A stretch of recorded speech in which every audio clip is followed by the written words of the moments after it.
जय राधे राधे, जय राधे जय श्री राधे, जय राधे जय राधे राधे, जय राधे जय श्री राधे। श्री गुरुचरण कमलेभ्यो नमः। श्री राधा कृष्ण चरण कमलेभ्यो नमः। श्रीमन्नित्य कुंज विहारिणे नमः। श्री हरिदासो विजयते तराम।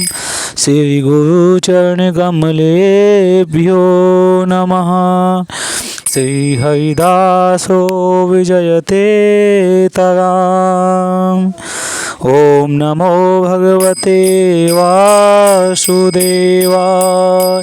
ओम ऐं ह्रीं क्लीं चामुण्डाय विच्चे। ओम ऐं ह्रीं क्लीं चामुण्डाय विच्चे। श्री जगदम्बिकायै नमः। जय राधे जय राधे, जय राधे जय श्री राधे। ओम ऐं ह्रीं क्लीं चामुण्डाय विच्चे। हरि ओम नमः शिवाय। हरि ओम नमः शिवाय। हरि ओम नमः शिवाय। हरि ओम नमः शिवाय। हरि ओम नमः शिवाय। हरि ओम नमः शिवाय। श्याम प्यारी कुंज विहारी, जय जय श्री हरिदास दुलारी। जय जय श्यामा, जय जय श्याम, जय जय श्री वृंदावन धाम। प्यारो री राधे तेरो नाम, प्यारो श्री वृंदावन धाम। जय सीताराम जय सीताराम, राधे श्याम जय राधे श्याम। जय हनुमान ज्ञान गुण सागर, जय कपीस तिहु लोक उजागर। दीन दयाल बिरधु संभारी, हरहु नाथ मम संकट भारी। हरहु नाथ मम संकट भारी। दीन दयाल। ओम नमः शिवाय। हरि ओम नमः शिवाय। ओम ऐं ह्रीं क्लीं चामुण्डाय विच्चे। ओम ऐं ह्रीं क्लीं चामुण्डाय विच्चे। ओम ऐं ह्रीं क्लीं चामुण्डाय विच्चे। ओम ऐं ह्रीं क्लीं चामुण्डाय विच्चे। अथ तृतीयो अध्यायः। श्री कृष्णार्पणमस्तु। प्यारे भक्तों, द्वितीय स्कंद श्रीमद् देवी भागवत महापुराण चल रहा है। द्वितीय स्कंद का तृतीय अध्याय है और राजा संतनु गंगा और भीष्म के पूर्व जन्म की कथा चल रही है। ऋषि उवाचः उत्पत्तिस्तु त्वया प्रोक्ता व्यासस्यामित तेजसः सत्यवत्यास्तथा सूत विस्तरेण त्वया नघ तथाप्येकस्तु सन्देहश्चित्तेऽस्माकं तु संस्थितः नैने वर्तति धर्मज्ञ कथितेन त्वया नघ। ऋषिगण बोले, हे सूत जी, हे अनघ, यद्यपि आपने परम तेजस्वी व्यास तथा सत्यवती के जन्म की कथा विस्तार पूर्वक कही, तथापि हम लोगों के चित्त में एक बड़ी भारी शंका बनी हुई है।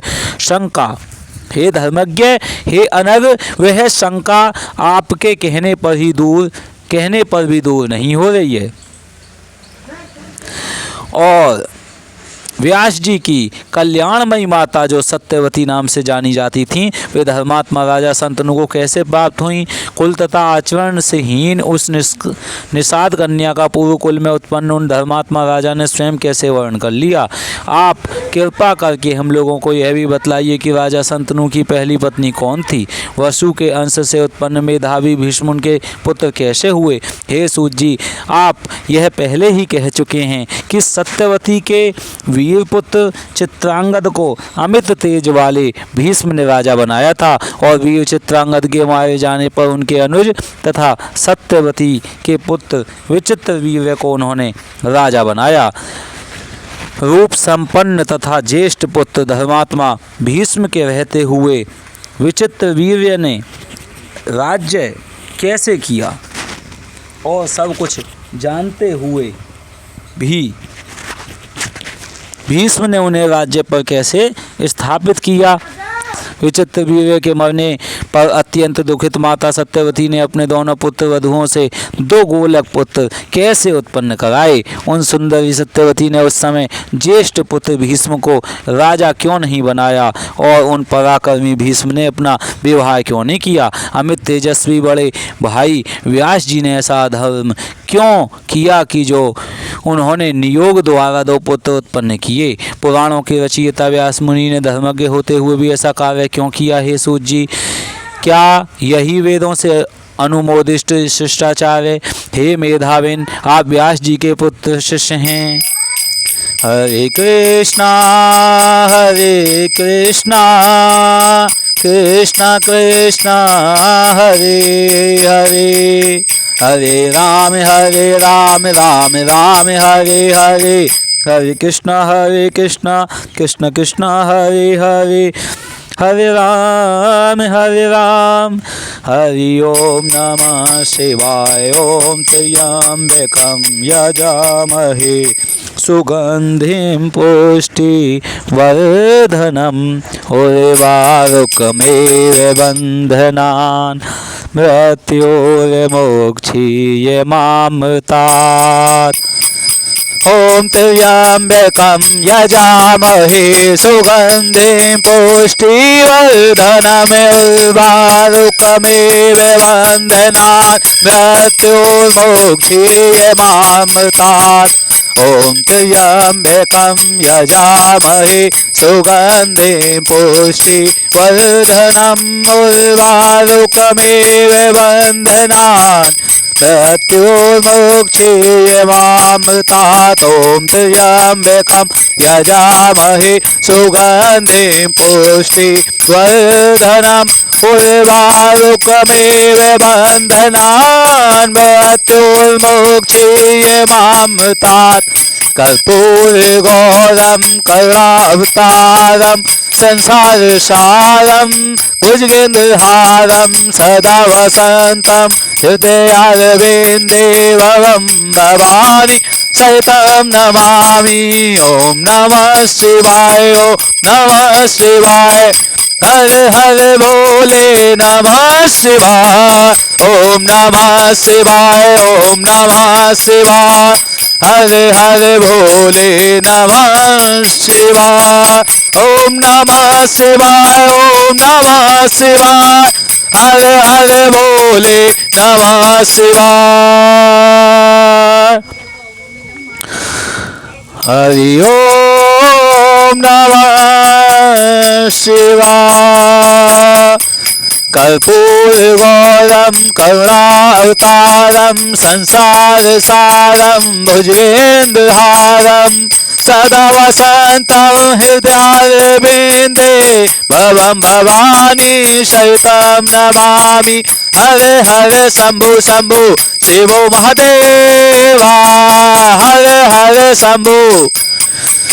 भज मन राधे गोविंदा, भज मन राधे गोविंदा, भज मन राधे गोविंदा, भज मन राधे गोविंद, भज मन राधे गोविंद, भज मन राधे गोविंद, भज मन राधे गोविंद। राधे राधे जय श्री राधे, राधे राधे जय श्री राधे, राधे राधे जय श्री राधे।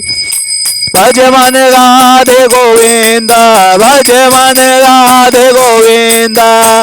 सीताराम में सब जग जानी, करऊं प्रणाम जोग जोग पानी। सीताराम जय सीताराम, राधे श्याम जय राधे श्याम, सीताराम जय सीताराम, राधे श्याम जय राधे श्याम, सीताराम जय सीताराम, राधे श्याम जय राधे श्याम, सीताराम जय सीताराम, राधे श्याम जय राधे श्याम, सीताराम जय सीताराम, राधे श्याम जय राधे श्याम, सीताराम जय सीताराम, राधे श्याम जय राधे श्याम। हरे हरे शंभो शंभो शिव महादेवा, कर्पूरवाणं सर्वावतारं, संसार सारं भुजगेन्द्रहारं, सदा वसन्तं हृदयारविन्दे, भवं भवानी सहितं नमामि। हरे हरे शंभो शंभो शिवो महादेवा। हरि ओम नमः शिवाय, हरे हरे बोले नमः शिवाय, हरि ओम नमः शिवाय, हरे हरे बोले नमः शिवाय, हरि ओम नमः शिवाय, हरे हरे बोले नमः शिवाय, हरे हरे बोले नमः शिवाय, हरि ओम नमः शिवाय। ओम त्र्यंबकं यजामहे सुगंधिं पुष्टिवर्धनम्, उर्वारुकमेव बंधनान् मृत्योर्मुक्षीयमामृतात्। और सूत जी बोले, हे मुनियों, इक्ष्वाकु कुल में महाविष नाम की एक सत्यवादी धर्मात्मा और चक्रवर्ती राजा उत्पन्न हुए, ऐसा कहा जाता है। उन बुद्धिमान राजा ने हजारों अश्वमेध तथा सैकड़ों वाजपेयी यज्ञ करके इंद्र को संतुष्ट किया और स्वर्ग प्राप्त किया था। एक बार राजा महाविष ब्रह्मलोक गए, वहां प्रजापति की सेवा के लिए सभी देवता आए हुए थे। उस समय देव नदी गंगा जी भी ब्रह्मा जी की सेवा में उपस्थित थीं। उस समय तीव्रगामी पवन ने उनका वस्त्र उड़ा दिया। सभी देवता अपना सिर नीचा करके उन्हें बिना देखे खड़े रहे, किंतु राजा महाविष निशंक भाव से उन्हें देखते रह गए। उन गंगा जी ने भी राजा को अपने पर प्रेमासक्त जाना। उन दोनों को इस प्रकार मुग्ध देखकर ब्रह्मा जी क्रोधित हो गए और कोपविष्ट होकर शीघ्र ही उन दोनों को शाप दे दिया, हे राजन, मनुष्य लोक में तुम्हारा जन्म होगा। वहां जब तुम अधिक पुण्य एकत्र कर लोगे तब पुनः स्वर्गलोक में आओगे। गंगा को महाविष राजा पर प्रेम आसक्त जानकर ब्रह्मा जी ने उन गंगा को भी उसी प्रकार शाप दे दिया। इस प्रकार वे दोनों दुखी मन से ब्रह्मा जी के पास से शीघ्र ही चले गए। राजा अपने मन में सोचने लगे कि इस मृत्युलोक में कौन ऐसे राजा हैं जो धर्मपरायण है। ऐसा विचार कर उन्होंने पूर्ववंशीय महाराज प्रतीप को ही अपना पिता बनाने का निश्चय कर लिया। इसी बीच आठों वसु अपनी अपनी स्त्री के साथ विहार करते हुए स्वेच्छया में महर्षि वशिष्ठ के आश्रम पर आ पहुंचे। उन पृथु आदि वसुओं में देव नामक एक श्रेष्ठ वसु थे। उनकी पत्नी ने नंदिनी गौ को देखकर अपने पति से पूछा, यह सुंदर गाय किसकी है? देव ने उससे कहा, हे सुंदरी सुनो, यह महर्षि वशिष्ठ जी की गाय। इस गाय का दूध स्त्री या पुरुष जो कोई भी पीता है उसकी आयु 10,000 वर्ष की हो जाती है और उसका यौवन सर्वदा बना रहता है। यह सुनकर सुंदरी स्त्री ने कहा, मृत्युलोक में मेरी एक सखी है, वह सखी राजर्षि उसी नर की परम सुंदरी कन्या है। महाभाग, उसके लिए अत्यंत सुंदर तथा सब प्रकार की कामनाओं को देने वाली इस गाय को बछड़े सहित अपने आश्रम में ले चलिए।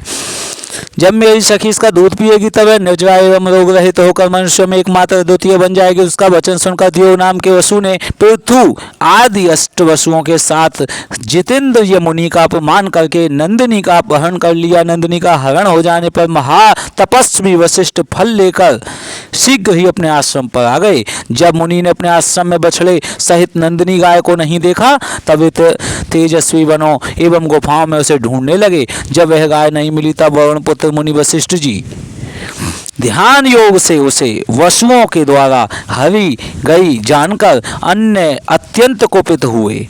और जो वरुण देव हैं जल देवता, उन्हीं के पुत्र हैं वशिष्ठ जी। और वसुओं ने मेरी अवमानना करके मेरी गौ को चुरा लिया है, वे सभी मानव योनियों में जन्म ग्रहण करेंगे, इसमें संदेह नहीं है। इस प्रकार धर्मात्मा वशिष्ठ जी ने उन वसुओं को शाप दिया।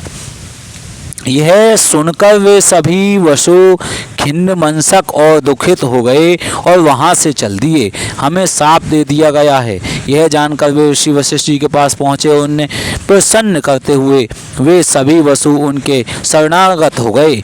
तब धर्मात्मा हरि ओम नमः शिवाय। तब धर्मात्मा मुनि वशिष्ठ जी ने उन सामने खड़े वसुओं को देखकर कहा, तुम लोगों से में से 7 वसु एक एक वर्ष के अंतराल से ही शाप से मुक्त हो जाएंगे, परंतु जिसने मेरी प्रिय स्वतसा नंदिनी का अपहरण किया है वह द्यो नामक वसु मनुष्य शरीर में ही बहुत दिनों तक रहेगा।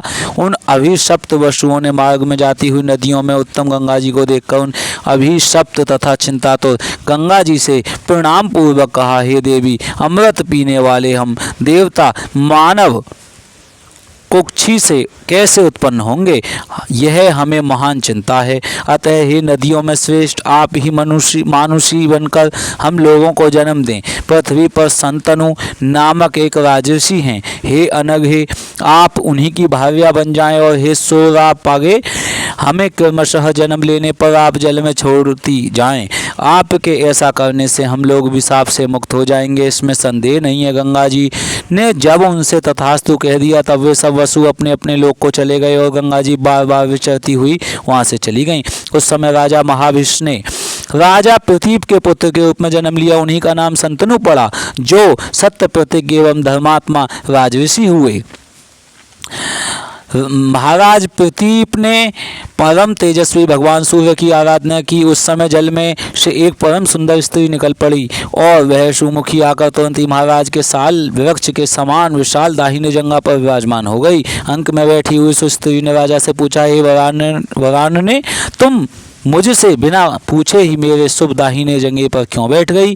उस सुंदरी ने उनसे कहा, हे नरश्रेष्ठ, हे कुरुश्रेष्ठ, मैं जिस कामना से आपके अंक में बैठी हूँ उस कामना वाली मुझे आप स्वीकार करें। उस रूप यौवन संपन्ना सुंदरी ने राजा से कहा, मैं किसी सुंदरी पर स्त्री को काम की इच्छा से नहीं स्वीकार करता।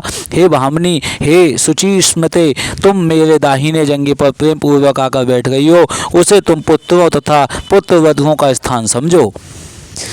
अतः हे कल्याणी, मेरे मनोवांछित पुत्र के उत्पन्न होने पर तुम मेरी पुत्र वधु हो जाओ। तुम्हारे पुण्य से मुझे पुत्र हो जाएगा, इसमें संशय नहीं है। वह दिव्य दर्शन वाली कामिनी तथास्तु कहकर चली गई और उस स्त्री के विषय में सोचते हुए राजा प्रतीप भी अपने घर चले गए। समय बीतने पर पुत्र के युवा होने पर वन जाने की इच्छा वाले राजा ने अपने पुत्र को वह समस्त पूर्व वृत्तांत कह सुनाया। सारी बात बताकर राजा ने अपने पुत्र से कहा, यदि वह सुंदरी वाला तुम्हें कभी वन में मिले और अपनी अभिलाषा प्रकट करे तो उसे मनोरमा को स्वीकार कर लेना तथा उससे मत पूछना कि तुम कौन हो। यह मेरी आज्ञा है, उसे अपनी धर्म पत्नी बनाकर तुम सुखी रहोगे। सूत जी बोले। इस प्रकार अपने पुत्र को आदेश देकर महाराज प्रति प्रसन्नता के साथ उन्हें सारा राज्य वैभव सौंप कर वन को चले गए। वहां जाकर वे तप करके तथा आदि शक्ति भगवती जगदम्बिका की आराधना करके अपने तेज से शरीर छोड़कर स्वर्ग चले गए। महातेजस्वी राजा संतनु ने सार्वभौम राज्य प्राप्त किया और वे धर्मपूर्वक प्रजा का पालन करने लगे। ओम इति श्रीमद्भागवते महापुराणे अष्टादश सहस्रायाम संहितायाम द्वितीय स्कंदे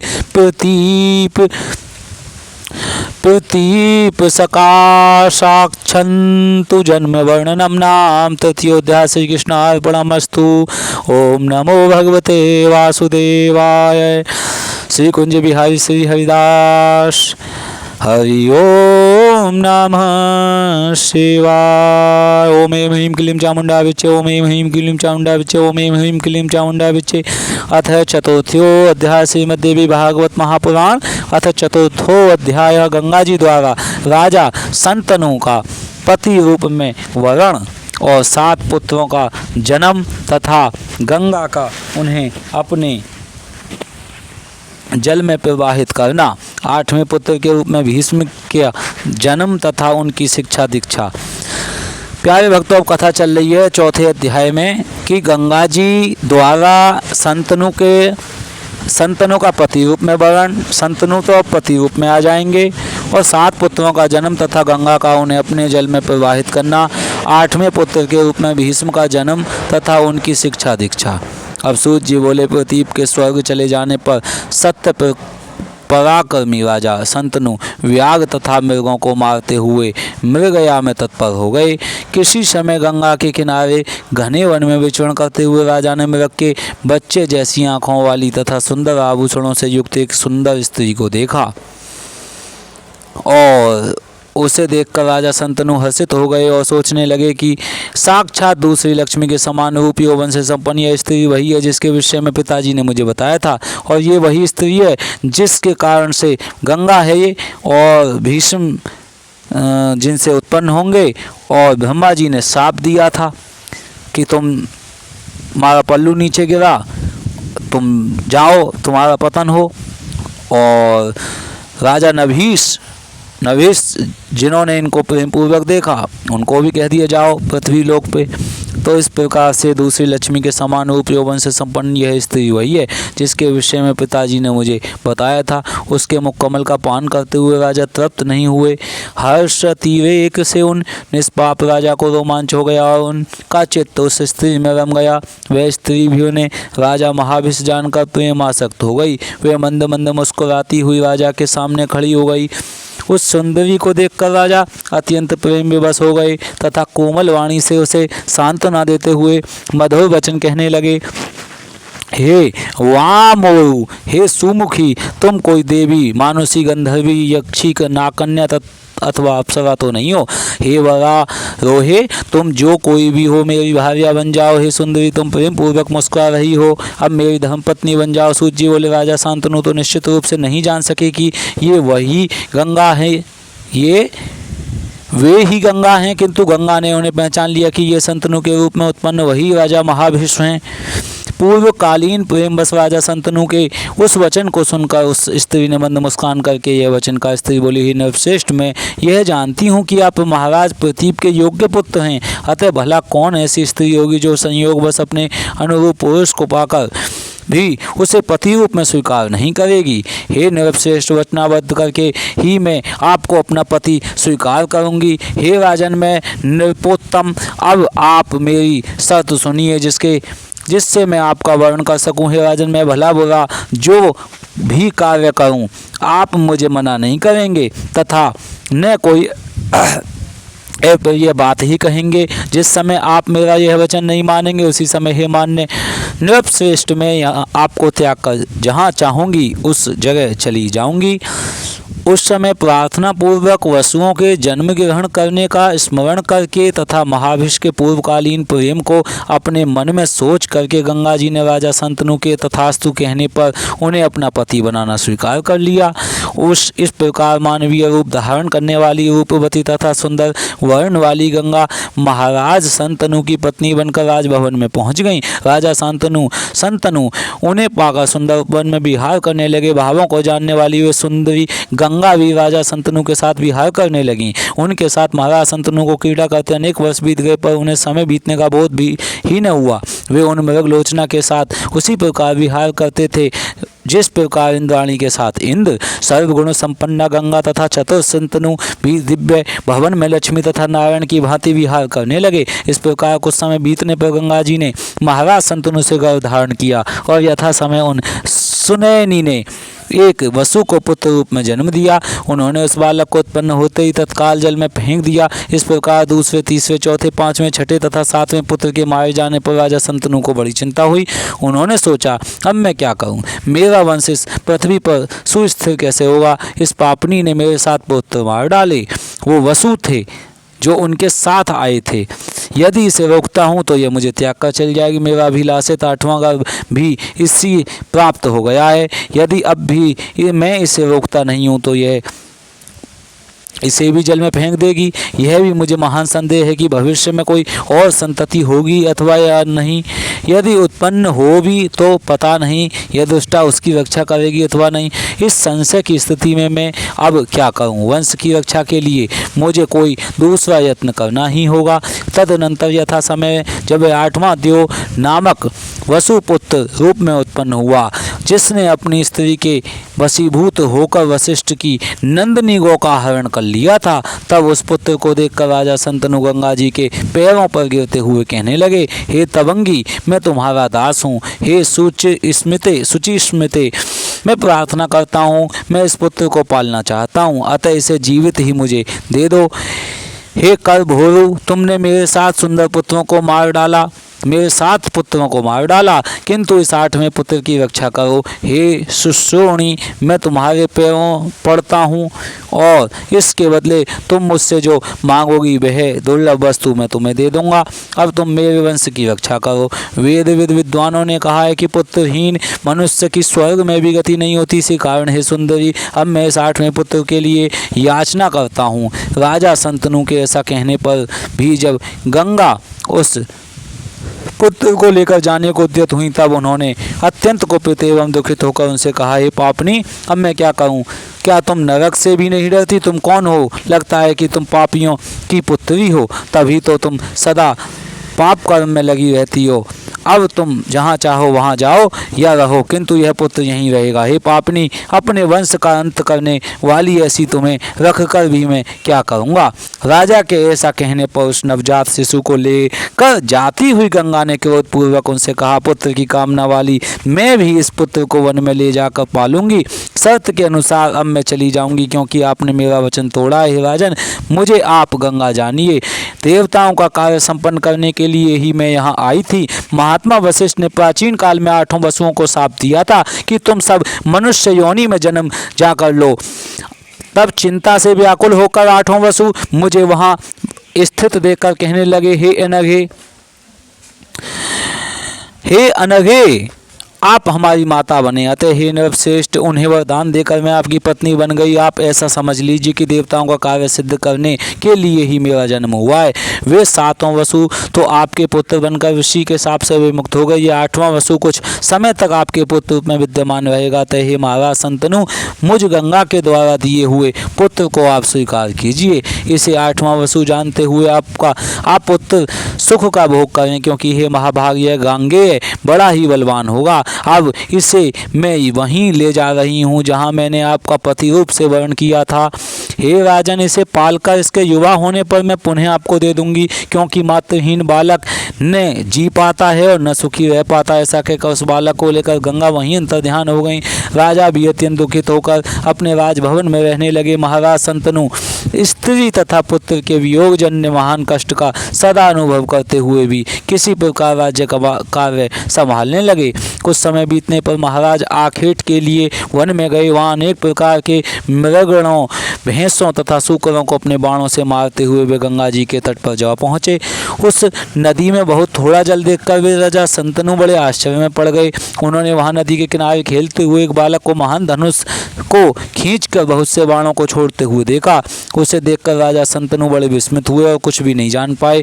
उन्हें यह भी स्मरण न हो पाया कि मेरा पुत्र है या नहीं। उस बालक के अति मानवीय कृत्य, बाण चलाने के हस्त लाघव, असाधारण विद्या और कामदेव के समान सुंदर रूप को देखकर अत्यंत विस्मित राजा ने उससे पूछा, हे निर्दोष बालक, तुम किसके पुत्र हो? किंतु उस वीर बालक ने कोई उत्तर नहीं दिया और वह बाण चलाता हुआ अंतर्ध्यान हो गया। तब राजा शंतनु चिंतित होकर यह सोचने लगे कि कहीं यह मेरा ही पुत्र तो नहीं है। अब मैं क्या करूं और कहाँ जाऊं?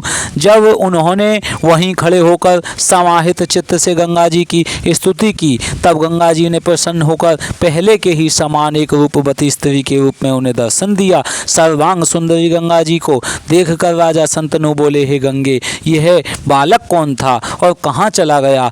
आप उसे मुझको दिखा दीजिए। गंगा जी बोली, हे राजेंद्र, यह आपका ही 8वां वसु है, जिसे मैंने पाला है, इस महातपस्वी गांगे को मैं आपको सौंपती हूँ। हे सुव्रत, यह बालक आपके उस कुल की कीर्ति को बढ़ाने वाला होगा।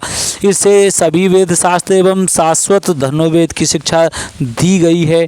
आपका यह पुत्र वशिष्ठ जी के दिव्य आश्रम में रहा है और सब विद्याओं में पारंगत, कार्य कुशल एवं सदाचारी है। जिस विद्या को जमद अग्निपुत्र परशुराम जानते हैं, उसे आपका यह पुत्र जानता है। हे राजेंद्र नराधिप, आप इसे ग्रहण कीजिए, जाइए और सुखपूर्वक रहिए। ऐसा कहकर तथा वह पुत्र राजा को देकर गंगा जी अंतर ध्यान हो गई। उसे पाकर राजा शंतनु बहुत आनंदित और सुखी हुए। राजा शंतनु पुत्र का आलिंगन करके तथा उसका मस्तक सूंघकर और उसे अपने रथ पर बैठाकर अपने नगर की ओर चल पड़े। राजा ने हस्तिनापुर जाकर महान उत्सव किया और देवज्ञ को बुलाकर शुभ मुहूर्त पूछा। राजा शंतनु ने सब प्रजाजनों तथा सभी श्रेष्ठ मंत्रियों को बुलाकर गंगा पुत्र को युवराज पद पर बैठा दिया और वह उस सर्वगुण संपन्न पुत्र को युवराज बनाकर वे धर्मात्मा शंतनु सुखपूर्वक रहने लगे। उन्हें गंगा जी की भी सुधि नहीं रही। सूत जी बोले, इस प्रकार मैंने आप सबको वसुओं का शाप का कारण, गंगा के प्राकट्य तथा भीष्म की उत्पत्ति का वृत्तांत कह दिया।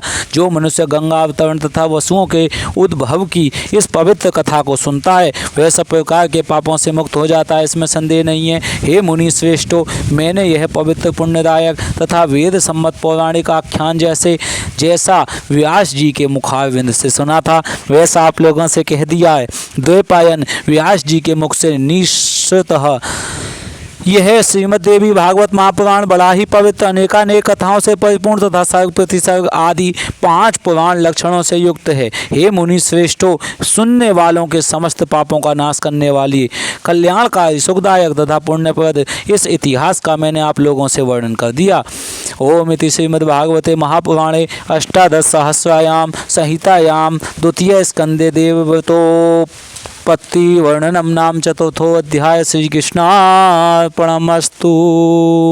हरि ओम नमः शिवाय। हरि ओम नमः शिवाय। ओम ऐं ह्रीं क्लीं चामुंडाय विच्चे। ओम ऐं ह्रीं क्लीं चामुंडाय विच्चे। ओम ऐं ह्रीं क्लीं चामुंडाय विच्चे। ओम ऐं ह्रीं क्लीं चामुंडाय विच्चे। ओम ऐं ह्रीं क्लीं चामुंडाय विच्चे। श्री कुंज बिहारी श्री हरिदास, श्री कुंज बिहारी श्री हरिदास। प्यारे भक्तों, अब आप कथा सुनेंगे श्रीमद् देवी भागवत महापुराण के द्वितीय स्कंद की और इसमें पंचमो अध्याय की। द्वितीय स्कंद और पंचमो अध्याय। मत्स्य गंधा सत्यवती को देखकर आपका चतुर्थ अध्याय भी हो गया, तृतीय अध्याय भी हो गया और अब पंचम अध्याय चल रहा है। मत्स्य गंधा सत्यवती को देखकर राजा शंतनु का मोहित होना, भीष्म द्वारा आजीवन ब्रह्मचर्य धारण करने की प्रतिज्ञा और शंतनु का सत्यवती से विवाह। और मत्स्य गंधा सत्यवती को देखकर राजा शंतनु का मोहित होना, यानी अब राजा शंतनु जो गंगा तो चली गई उनकी पत्नी, और लेकिन अभी एक चीज़ रह गई, उनको फिर से शादी करने का मन करेगा। और वही कथा अब यहाँ पर आप सुनने जा रहे हैं प्यारे भक्तों। मत्स्य गंधा सत्यवती को देखकर राजा शंतनु का मोहित होना, भीष्म द्वारा जीवन ब्रह्मचर्य व्रत धारण करने की प्रतिज्ञा करना और शंतनु का सत्यवती से विवाह।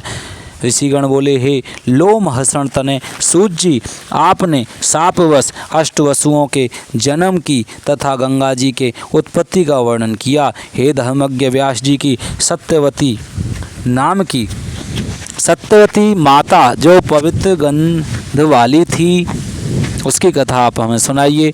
ऋषिगण बोले, हे लोम हर्षण तने सूत जी, आपने शापवश अष्टवसुओं के जन्म तथा गंगा जी की उत्पत्ति का वर्णन किया। हे धर्मज्ञ व्यास जी की सत्यवती नाम की साध्वी माता जो पवित्र गंध वाली थी, वे राजा शंतनु को पत्नी रूप से कैसे प्राप्त हुई, यह हमें विस्तार के साथ बताइए। महान धर्मनिष्ठ राजा शंतनु ने निषाद पुत्री के साथ विवाह क्यों किया? हे सुव्रत, यह बताकर आप हमारे संदेह का निवारण कीजिए। सूत जी बोले, राज ऋषि शंतनु सदा खेत करने में तत्पर रहते थे। वन में जाकर मृग, महिष तथा रुरु मृगों का वध किया करते थे। राजा शंतनु केवल 4 वर्ष तक भीष्म के साथ उसी प्रकार सुख से रहे जिस प्रकार भगवान शंकर कार्तिकेय के साथ आनंद पूर्वक रहते थे। एक बार वे महाराज शंतनु वन में बाण छोड़ते हुए बहुत से गैंड और सूकरों का वध करते हुए किसी समय नदियों में श्रेष्ठ यमुना के किनारे जा पहुँचे। राजा ने वहाँ पर कहीं से आती हुई उत्तम गंध को सूंघा, तब उस सुगंधी के उद्गम का पता लगाने के लिए वे वन में विचरने लगे। उत्तम गंध का सूंघा और सुगंधी के उद्गम का पता लगाने के लिए विचरने लगे। वे बड़े असमंजस में पड़ गए कि यह मनोहर सुगंधी न मंदार पुष्प की है, न कस्तूरी की ही है, न मालती की ही है, न चंपा की है और न ही केतकी की। केतकी, चंपा, मालती, कस्तूरी और मंदार पुष्प, मैंने ऐसी अनुपम सुगंधी का पूर्व में कभी अनुभव नहीं किया था। इस दिव्य सुगंधी को लेकर सुंदर वायु बह रही है। मेरी घ्राणेन्द्रिय को मुग्ध कर देने वाली यह वायु कहाँ से आ रही है? इस प्रकार सोचते विचारते राजा शंतनु गंध के लोभ से मोहित सुगंधित वायु का अनुसरण करते हुए वन प्रदेश में विचरण करने लगे। उन्होंने यमुना नदी के तट पर बैठी हुई एक दिव्य दर्शन वाली स्त्री को देखा। उन्होंने यमुना नदी के तट पर बैठी हुई एक दिव्य दर्शन वाली स्त्री को देखा, जो मलिन वस्त्र धारण करने और श्रृंगार न करने पर भी मनोहर दिख रही थी। उस श्याम नैनों वाली स्त्री को देखकर राजा आश्चर्य में पड़ गए और उन्हें इस बात का विश्वास हो गया कि यह सुगंधी इसी स्त्री के शरीर की है। उसका अद्भुत एवं अतिशय सुंदर रूप, सब प्राणियों का मन स्वाभाविक रूप से अपनी ओर आकर्षित करने वाली सुगंधी, उसकी अवस्था तथा उसका वैसा शुभ नवयौवन देखकर राजा शंतनु को महान विस्मय हुआ। यह कौन है और इस समय यहाँ कहाँ से आई है? यह कोई देवांगना है या मानवीय स्त्री? यह कोई गंधर्व कन्या है अथवा नाग कन्या? मैं इसे सुगंधा कामिनी के विषय में कैसे जानकारी प्राप्त करूं? इस प्रकार विचार करके वे भी राजा जब कुछ निश्चय नहीं कर सके तब तत्क्षण गंगा जी का स्मरण करते हुए काम के वशीभूत हो गए और तट पर बैठी हुई उस सुंदरी से उन्होंने पूछा, हे प्रिय, तुम कौन हो? किसकी पुत्री हो? हे वरु, तुम इस निर्जन वन में क्यों बैठी हो? हे सुनैने, क्या तुम अकेली ही हो? तुम विवाहिता हो या कुमारी? यह बताओ।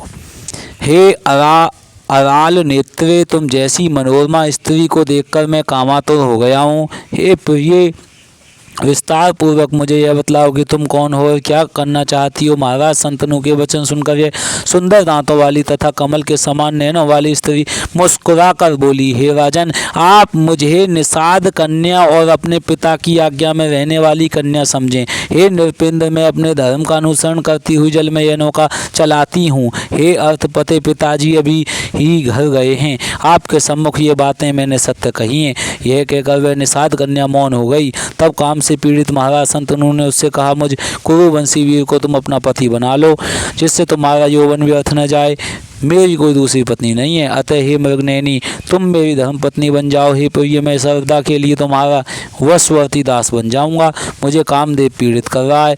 मेरी प्रियतमा मुझे छोड़कर चली गई है, तब से मैंने अपना दूसरा विवाह नहीं किया। हे कांते, मैं इस समय विदुर हूँ। तुम जैसी सर्वांग सुंदरी को देखकर मेरा मन अपने वश में नहीं रह गया है।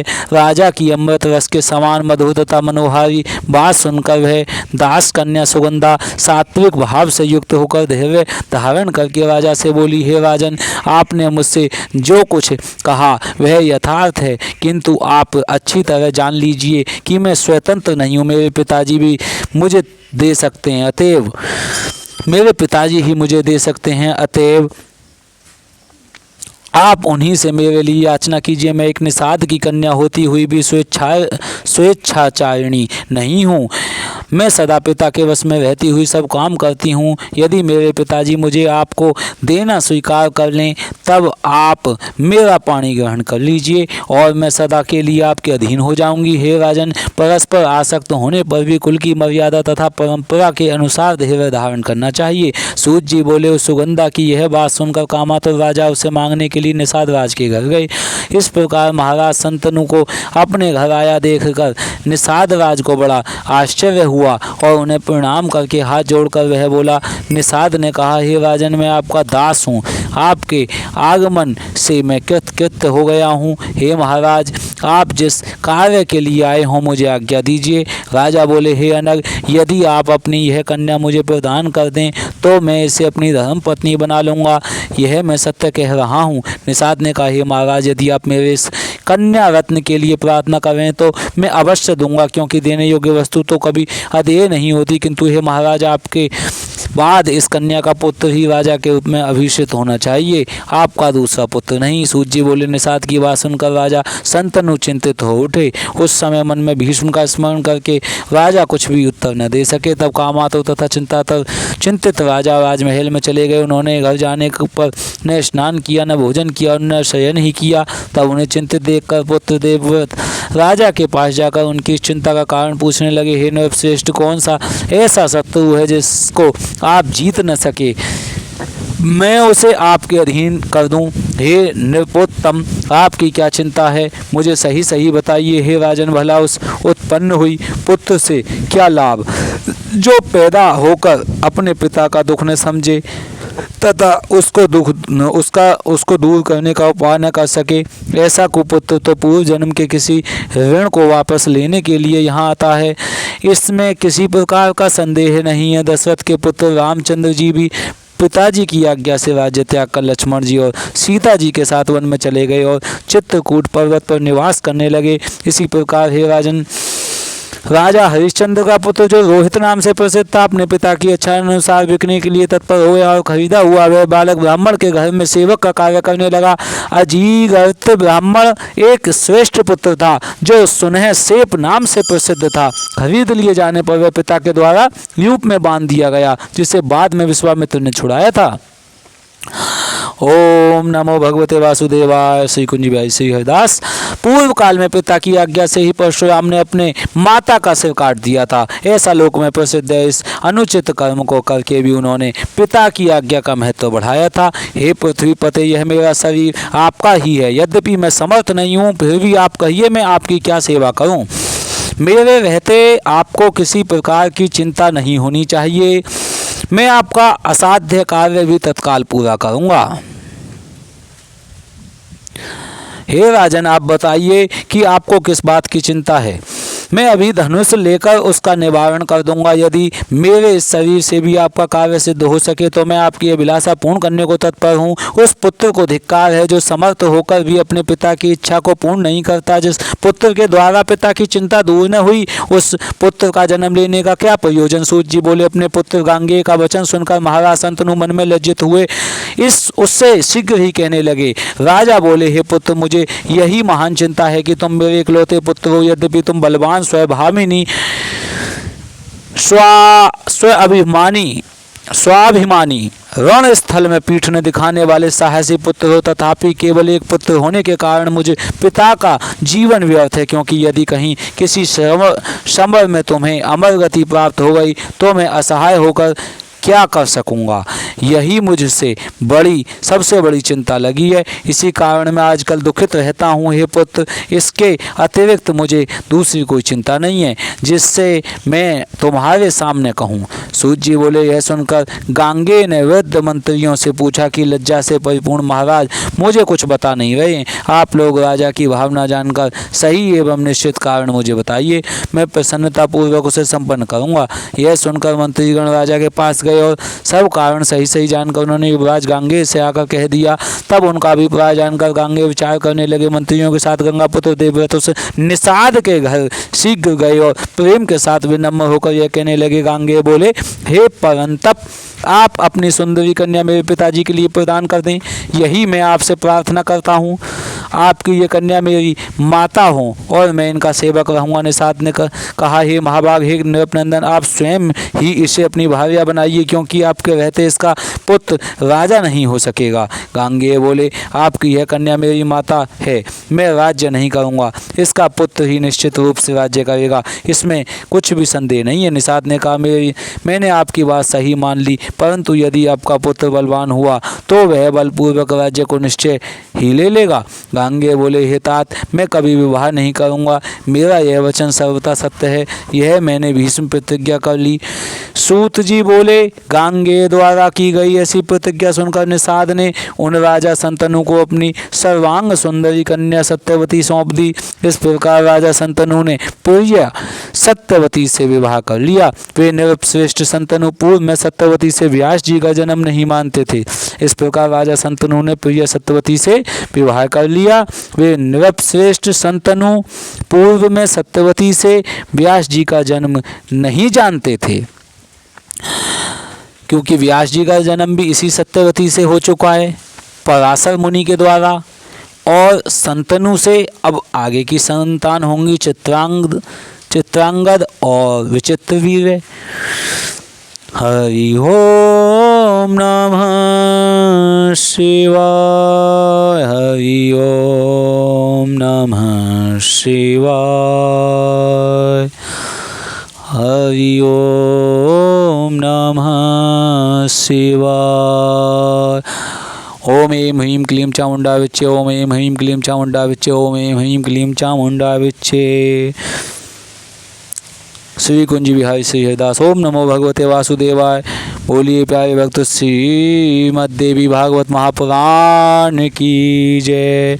अथ षष्ठो अध्याय है। प्यारे भक्तों, श्रीमद् भागवत महापुराण द्वितीय स्कंद का छठा अध्याय आप सुन रहे हैं। अब दुर्वासा का कुंती को अमोघ कामद मंत्र देना। हरि ओम तारम संसार सारम भुजगेन्द्रहारम सदा वसंतम हृदयारविंदे भवं भवानी सहितं नमामि।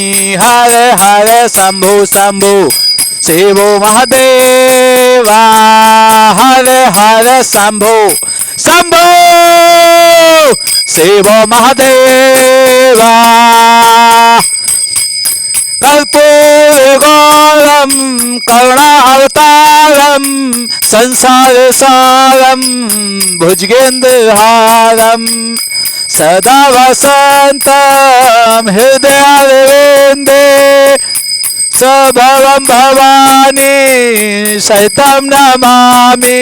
हर हर शंभु शंभु शिवो महादेवा।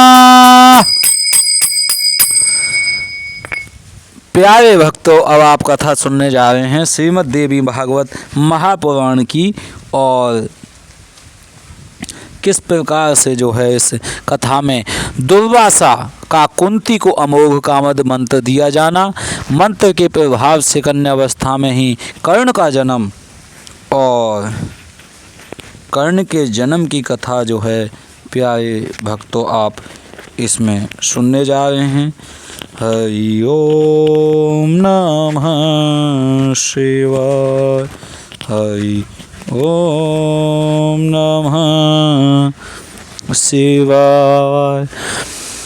और प्यारे भक्तों, इसमें आप सुनेंगे कुंती को कामद मंत्र देना, मंत्र के प्रभाव से कन्यावस्था में कर्ण का जन्म, राजा पांडु से विवाह, साप के कारण पांडु का संतान उत्पादन में असमर्थ होना, मंत्र प्रयोग से कुंती और माद्री का पुत्रीवत होना, पांडु की मृत्यु और 5 पुत्रों को लेकर कुंती का हस्तिनापुर आना। 5 पुत्रों को लेकर कुंती का हस्तिनापुर आना। सूत जी बोले, इस प्रकार उन शंतनु ने सत्यवती से विवाह कर लिया। उसको चित्रांगद और विचित्रवीर्य नामक 2 पुत्र उत्पन्न हुए और कालवश वे दोनों मृत्यु को भी प्राप्त हो गए। सूत जी बोले, इस प्रकार उन दोनों शंतनु ने सत्यवती से विवाह कर लिया। सूत जी क्या बोले? इस प्रकार उन शंतनु ने सत्यवती से विवाह कर लिया। सूत जी क्या कह रहे हैं? इस प्रकार उन शंतनु ने सत्यवती से विवाह कर लिया, उसको चित्रांगद और विचित्रवीर्य नामक 2 पुत्र उत्पन्न हुए और कालवश, और ये कथा कहाँ चल रही है? शंतनु और सत्यवती की संतनु, सत्यवती और ये कौरव पांडव, ये सब दिल्ली जमुना जी के किनारे की कथाएं चल रही हैं प्यारे भक्तों। चित्रांगद और विचित्रवीर्य बहुत ही शुभ स्थान पर आप विराजमान हैं, गंगा और जमुना के तट के बीच में, और यहीं की सारी कल्याण की कथाएं हुई हैं। चित्रांगद और विचित्रवीर्य नामक 2 पुत्र उत्पन्न हुए और कालवश वे दोनों मृत्यु को भी प्राप्त हो गए। पुनः व्यास जी के तेज से धृतराष्ट्र उत्पन्न हुए और जो जन्म से ही अंधे थे, क्योंकि मुनि को देखकर उस स्त्री ने अपने नेत्र बंद कर लिए थे। तत्पश्चात छोटी रानी व्यास जी को देखकर पीली पड़ गई, जिससे व्यास जी के कोप के कारण उससे पीतवर्ण पांडु का जन्म हुआ, इसमें संदेह नहीं है। निपुण दासी ने व्यास जी को संतुष्ट किया, जिसके परिणाम स्वरूप धर्म के अंश सत्यवादी तथा पवित्र विचार वाले विदुर उत्पन्न हुए। बड़े होने पर भी अंधे होने के कारण धृतराष्ट्र को राज्य नहीं दिया गया और छोटे होते हुए भी पांडु को ही मंत्रियों ने राज्य सिंहासन पर अभिषिक्त किया। भीष्म की सम्मति से ही महाबली पांडु को राज्य प्राप्त हुआ तथा प्रतिभा संपन्न विदुर जी मंत्रणा कार्य में नियुक्त किए गए। धृतराष्ट्र की 2 स्त्रियां थीं। उनमें पहली सुबल पुत्री गांधारी कही गई और दूसरी वैश्य पुत्री थी, जो गृह कार्यों में प्रतिष्ठित की गई। और वेदवादी विद्वानों ने पांडु की भी 2 पत्नियां बताई हैं, एक सुसेन की पुत्री कुंती और दूसरी मध्य देश की राजकुमारी माद्री। और गांधारी ने परम सुंदर 100 पुत्र उत्पन्न किए एवं वैश्या रानी ने युयुत्सु नामक का एक कांतिमान और प्रिय पुत्र उत्पन्न किया। युयुत्सु, और ये युयुत्सु का वर्णन आप श्रीमद् भगवद गीता में भी सुनते हैं। युयुत्सु उस वैश्या रानी धृतराष्ट्र का पुत्र था। कुंती ने कुमारी अवस्था में ही अपने पिता के घर रहते हुए सूर्य से कर्ण नामक एक सुंदर पुत्र उत्पन्न किया था। कुमारी अवस्था में पिता के घर पर ही सूर्य से कर्ण नामक। ऋषिगण बोले, हे मुनिवर सूत जी, आप यह कैसी आश्चर्यजनक बात कर रहे हैं, बता रहे हैं। पहले पुत्र उत्पन्न हुआ और बाद में पांडु के साथ कुंती का विवाह हुआ। सूर्य के द्वारा कन्या कुंती से कर्ण की उत्पत्ति कैसे हुई? वह कुंती पुनः कन्या कैसे रह गई जो पांडु के साथ उसका विवाह हो गया? यह आप हमें बताइए विस्तार पूर्वक। सूत जी बोले, हे द्विजगण, सूरसेन की वह पुत्री कुंती जब शिशु थी तब राजा कुंती भोज ने सुंदर कन्या को मांग लिया था। उन्होंने उस चारु हासनी कन्या को अपनी पुत्री बनाकर रखा और उसे अग्निहोत्र के काम में नियुक्त कर दिया। एक बार महर्षि दुर्वासा वहां आ पहुंचे और चातुर्मास्य के लिए वहां रहने लगे। कुंती ने उनकी सेवा की, जिससे मुनिवर संतुष्ट हुए और उसको एक ऐसे मंत्र का उपदेश दिया जिसके प्रयोग से आवाहित किए गए देवता स्वयं उपस्थित होंगे और उसकी अभिलाषा पूर्ण कर देंगे। दुर्वासा मुनि के वहां से चले जाने पर अपने गृह में बैठी हुई कुंती उस मंत्र की परीक्षा के लिए मन में सोचने लगी कि मैं किस देवता का ध्यान करूं। उसने पूर्व दिशा में उदित हुए सूर्य को देखा और उस मंत्र का उच्चारण करके उसने सूर्य का आवाहन किया। तब सूर्य अपने मंडल से अत्यंत सुंदर मनुष्य का रूप धारण करके आकाश से कुंती के पास उस भवन में उतर आए। सूर्यदेव को आते हुए देखकर कुंती आश्चर्यचकित हो गई। वह सुंदरी कांपती हुई तत्काल रजोधर्म को प्राप्त हो गई। उस समय सुंदर नेत्र वाली कुंती हाथ जोड़कर खड़ी हो गई और सूर्य से बोली, मैं आपके दर्शन से प्रसन्न हो गई, अब आप अपने मंडल को चले जाइए। सूर्य बोले, हे कुंती, तुमने मंत्र बल से मुझे क्यों बुलाया है? तुम मुझे बुला करके भी अपने समक्ष उपस्थित मुझे सूर्य की सेवा क्यों नहीं करती? हे चारुलोचने, मैं इस समय कामार्त हूँ, अतः प्रेम के साथ मेरा सेवन करो। मंत्र के द्वारा अधीनता को प्राप्त मुझको तुम विहार करने के लिए ले चलो। कुंती बोली, हे धर्मज्ञ, मैं अभी कन्या हूँ, हे सर्व साक्षिण मैं आपको प्रणाम करती हूँ। हे सूर्यव्रत आप मेरे प्रति अनुचित बातें न कहें, क्योंकि मैं कुलीन कन्या हूँ। सूर्य बोले, यदि मैं इस समय व्यर्थ लौट जाता हूँ तो मेरे लिए बड़ी लज्जा की बात होगी और मैं सभी देवताओं में निंदा का पात्र बनूंगा, इसमें संशय नहीं है। हे कुंती, यदि तुम मेरे साथ रमण नहीं करोगी तो मैं तुम्हें तथा उस मुनि को शाप दे दूंगा जिसने तुम्हें यह मंत्र बताया है। हे सुंदरी, तुम्हारा कन्या धर्म स्थिर रहेगा, इस रहस्य को लोग नहीं जान सकेंगे, तथा हे वरानने, मेरे समान ही तेजस्वी पुत्र तुमको प्राप्त होगा।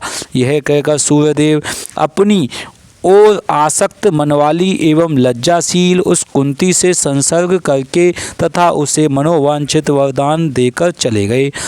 इस प्रकार उस सुशोणी कुंती ने गर्भ धारण किया और वह अत्यंत गुप्त भवन में रहने लगी। केवल उसका एक प्रिय दासी ही इस रहस्य को जानती थी। कुंती के माता पिता भी इसे नहीं जानते थे।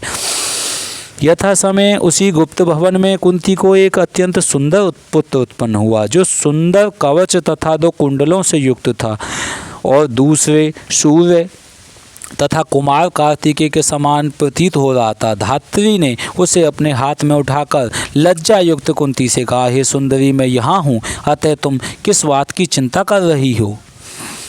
तत्पश्चात काष्ठ मंजूषा में पुत्र को छोड़ती हुई कुंती कहने लगी, हे पुत्र, मैं क्या करूं? मैं अत्यंत दुखित हूं, जो कि तुझ प्राण प्रिय को त्याग रही हूँ। मैं अभागिन तुझ सर्व लक्षण संपन्न का परित्याग कर दे रही हूँ। सगुण निर्गुणा तथा सबकी स्वामिनी वे भगवती अंबिका तुम्हारी रक्षा करें। वे जगत जननी काम प्रदा कात्यायनी तुम्हें दुग्ध पान कराएं। हे पुत्र, तुम साक्षात सूर्य नारायण के पुत्र हो और मेरे प्राण प्रिय हो। ऐसे तुमको इस निर्जन वन में एक दुष्ट तथा उल्टा स्त्री की भांति छोड़कर मैं कब तुम्हारा अति सुंदर मुख कमल देख पाऊंगी। हे पुत्र, प्रतीत होता है कि मैंने पूर्व जन्म में भी तीनों लोकों की जननी भगवती की आराधना नहीं की थी तथा भगवती शिवा के सुखदायक चरण कमल का भी मैंने कभी ध्यान नहीं किया था। इसी कारण मैं सदा अभागिनी हूँ। हे प्रिय, मैं तुम्हें इस वन में त्याग कर जानबूझकर स्वयं किए गए इस पाप का स्मरण करती हुई संताप रहूंगी। सूत जी बोले, इस प्रकार कहकर कुंती ने मंजूषा में रखे हुए उस पुत्र को लोगों की दृष्टि से बचाते हुए भयभीत भाव से धात्री के हाथ में दे दिया। तत्पश्चात स्नान करके भयभीत वह कुंती अपने पिता के घर में रहने लगी। जल में बहती हुई वह मंजूषा अधिरथ नामक सूत को प्राप्त हुई। उस सूत की भार्या राधा थी। उसने बच्चे को मांग लिया। इस प्रकार सूत के घर में पलकर वह कर्ण बलवान तथा वीर हो गया।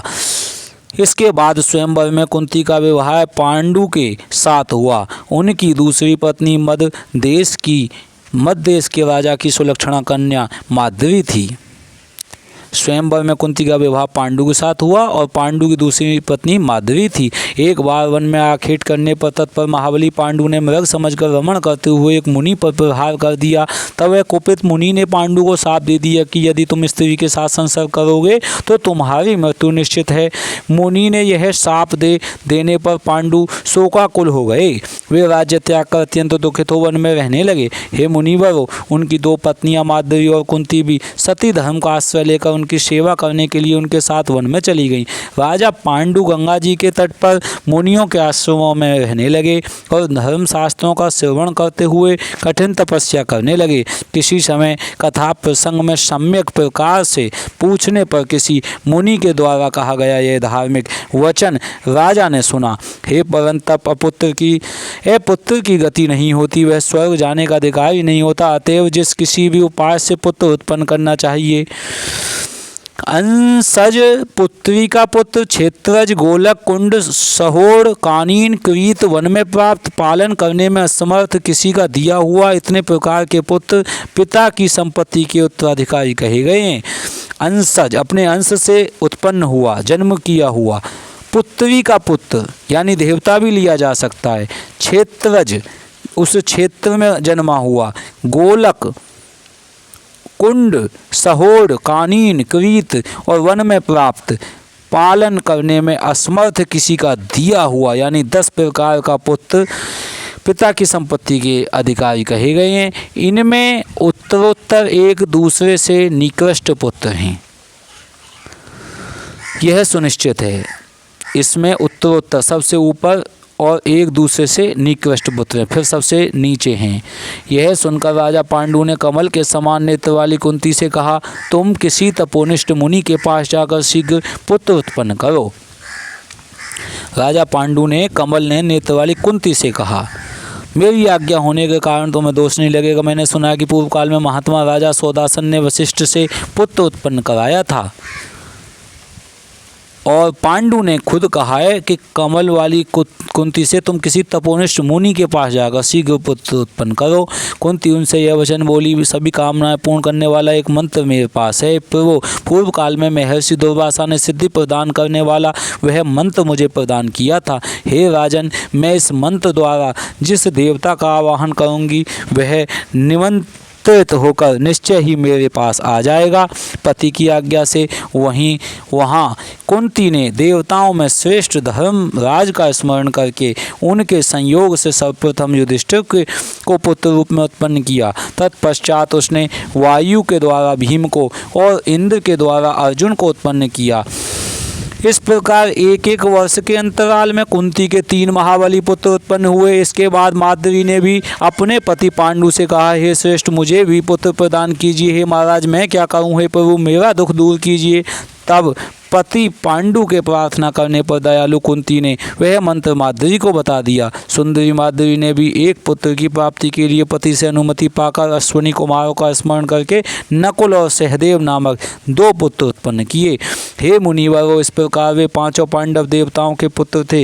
वे क्षित्रज पुत्र के रूप में उस वन में क्रमशः एक एक वर्ष के अंतर से उत्पन्न हुए। एक बार राजा पांडु ने माद्री को निर्जन आश्रम में देखकर अपनी मृत्यु निकट आई होने का कारण अत्यंत कामातुर हो पकड़ लिया। राजा पांडु ने माद्री को निर्जन आश्रम में देखकर अपनी मृत्यु निकट आई होने का कारण अत्यंत कामातुर हो पकड़ लिया। माद्री के द्वारा नहीं ऐसा कहकर बार बार निषेध करने पर भी उन्होंने बलपूर्वक अपनी उस प्रिया का आलिंगन कर लिया और वे देववश साप के कारण पृथ्वी पर गिर पड़े। जैसे वृक्ष पर चढ़ी हुई लता वृक्ष के कट जाने पर गिर पड़ती है, वैसे ही वे रानी माद्री बहुत रोदन करती हुई गिर पड़ी। उस समय कोलाहल सुनकर रोती हुई कुंती, सभी बालक और महाभाग मुनिगण भी वहाँ आ गए। इस प्रकार जब पांडु मर गए तब सभी व्रतधारी मुनियों ने गंगा के तट पर चिता लगाकर उनका दाह संस्कार कर दिया। तत्पश्चात अपने दोनों पुत्र कुंती को सौंप करके सती धर्म का पालन करते हुए माद्री सत्य की कामना से उनके साथ ही सती हो गई।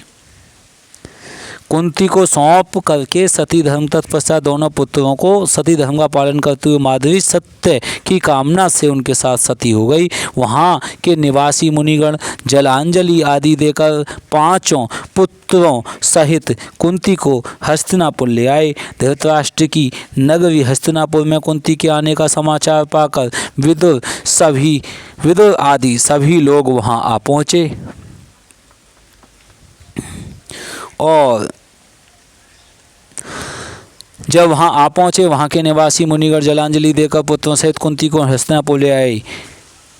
धृतराष्ट्र की नगरी हस्तिनापुर में कुंती के आने का समाचार पाकर भीष्म, विदुर आदि सभी लोग वहां आ पहुंचे। सभी लोगों ने कुंती से पूछा, हे सुमुखी, ये किसके पुत्र हैं? तब कुंती अत्यंत दुखित होकर पांडु की शापजन्य मृत्यु का उल्लेख करके बोली, कुरुवंश में उत्पन्न हुए ये सब बालक देवताओं के पुत्र हैं।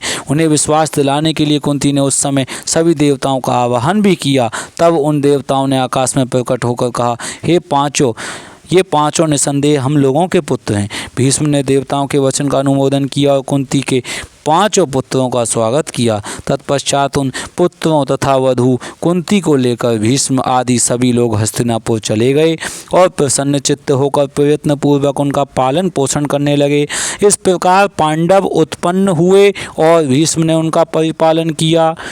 ओम इति श्रीमद्देवी भागवते महापुराणे अष्टादशसहस्रायां संहितायां द्वितीय स्कंदे युधिष्ठिरादीनाम उत्पत्ति वर्णनम नाम 6ठो अध्याय। प्यारे भक्तों, आप कथा सुन रहे हो और 6ठा अध्याय द्वितीय स्कंद का संपूर्ण हुआ। इसमें युधिष्ठिर आदि नाम की उत्पत्ति का वर्णन इसमें पांडवों का बताया गया है, कैसे कैसे हुए। और अब अगले अध्याय में, सप्तमो अध्याय आप सुनने जा रहे हैं, धृतराष्ट्र का युधिष्ठिर से, यानी कि जो धृतराष्ट्र है उसका युधिष्ठिर से दुर्योधन के पिंडदान हेतु धन मांगना। धृतराष्ट्र का युधिष्ठिर से दुर्योधन के पिंडदान हेतु धन मांगना। भीमसेन का प्रतिरोध। धृतराष्ट्र, गांधारी, कुंती, विदुर और संजय का वन के लिए प्रस्थान। वनवासी धृतराष्ट्र तथा माता कुंती से मिलने के लिए युधिष्ठिर का भाइयों के साथ वनगमन। प्यारे भक्तों, आगे की कथा आप सुनने जा रहे हैं और ये पांडु वगैरह की कथा बहुत ही लंबी कथा है, पूरी महाभारत है इसमें, लेकिन इस सप्तम अध्याय में ज़रूर ये शॉर्ट में बता दी जाएगी, थोड़े थोड़े रूप में। धृतराष्ट्र का युधिष्ठिर से दुर्योधन के पिंडदान हेतु धन मांगना। अब धृतराष्ट्र धन मांग रहे हैं दुर्योधन के पिंडदान के लिए इस अध्याय में, यानी कि पीछे की कथा से तुरंत शॉर्ट में छोड़ के कथा बताई जा रही है इसमें। और भीमसेन प्रतिरोध करेंगे। धृतराष्ट्र, गांधारी, कुंती, विदुर और संजय का वन के लिए प्रस्थान करेंगे। वनवासी धृतराष्ट्र तथा माता कुंती से मिलने के लिए युधिष्ठिर का भाइयों के साथ वनगमन होगा। इस अध्याय में विदुर का महाप्रयाण, धृतराष्ट्र सहित पांडवों का व्यास जी के आश्रम पर आना और देवी की कृपा से व्यास जी द्वारा महाभारत युद्ध में मरे कौरव पांडवों के परिजनों को बुला देना। व्यास जी कौरव पांडवों को बुला देंगे। बोलिए श्रीमद् देवी भागवत महापुराण की जय, व्यास जी महाराज की जय।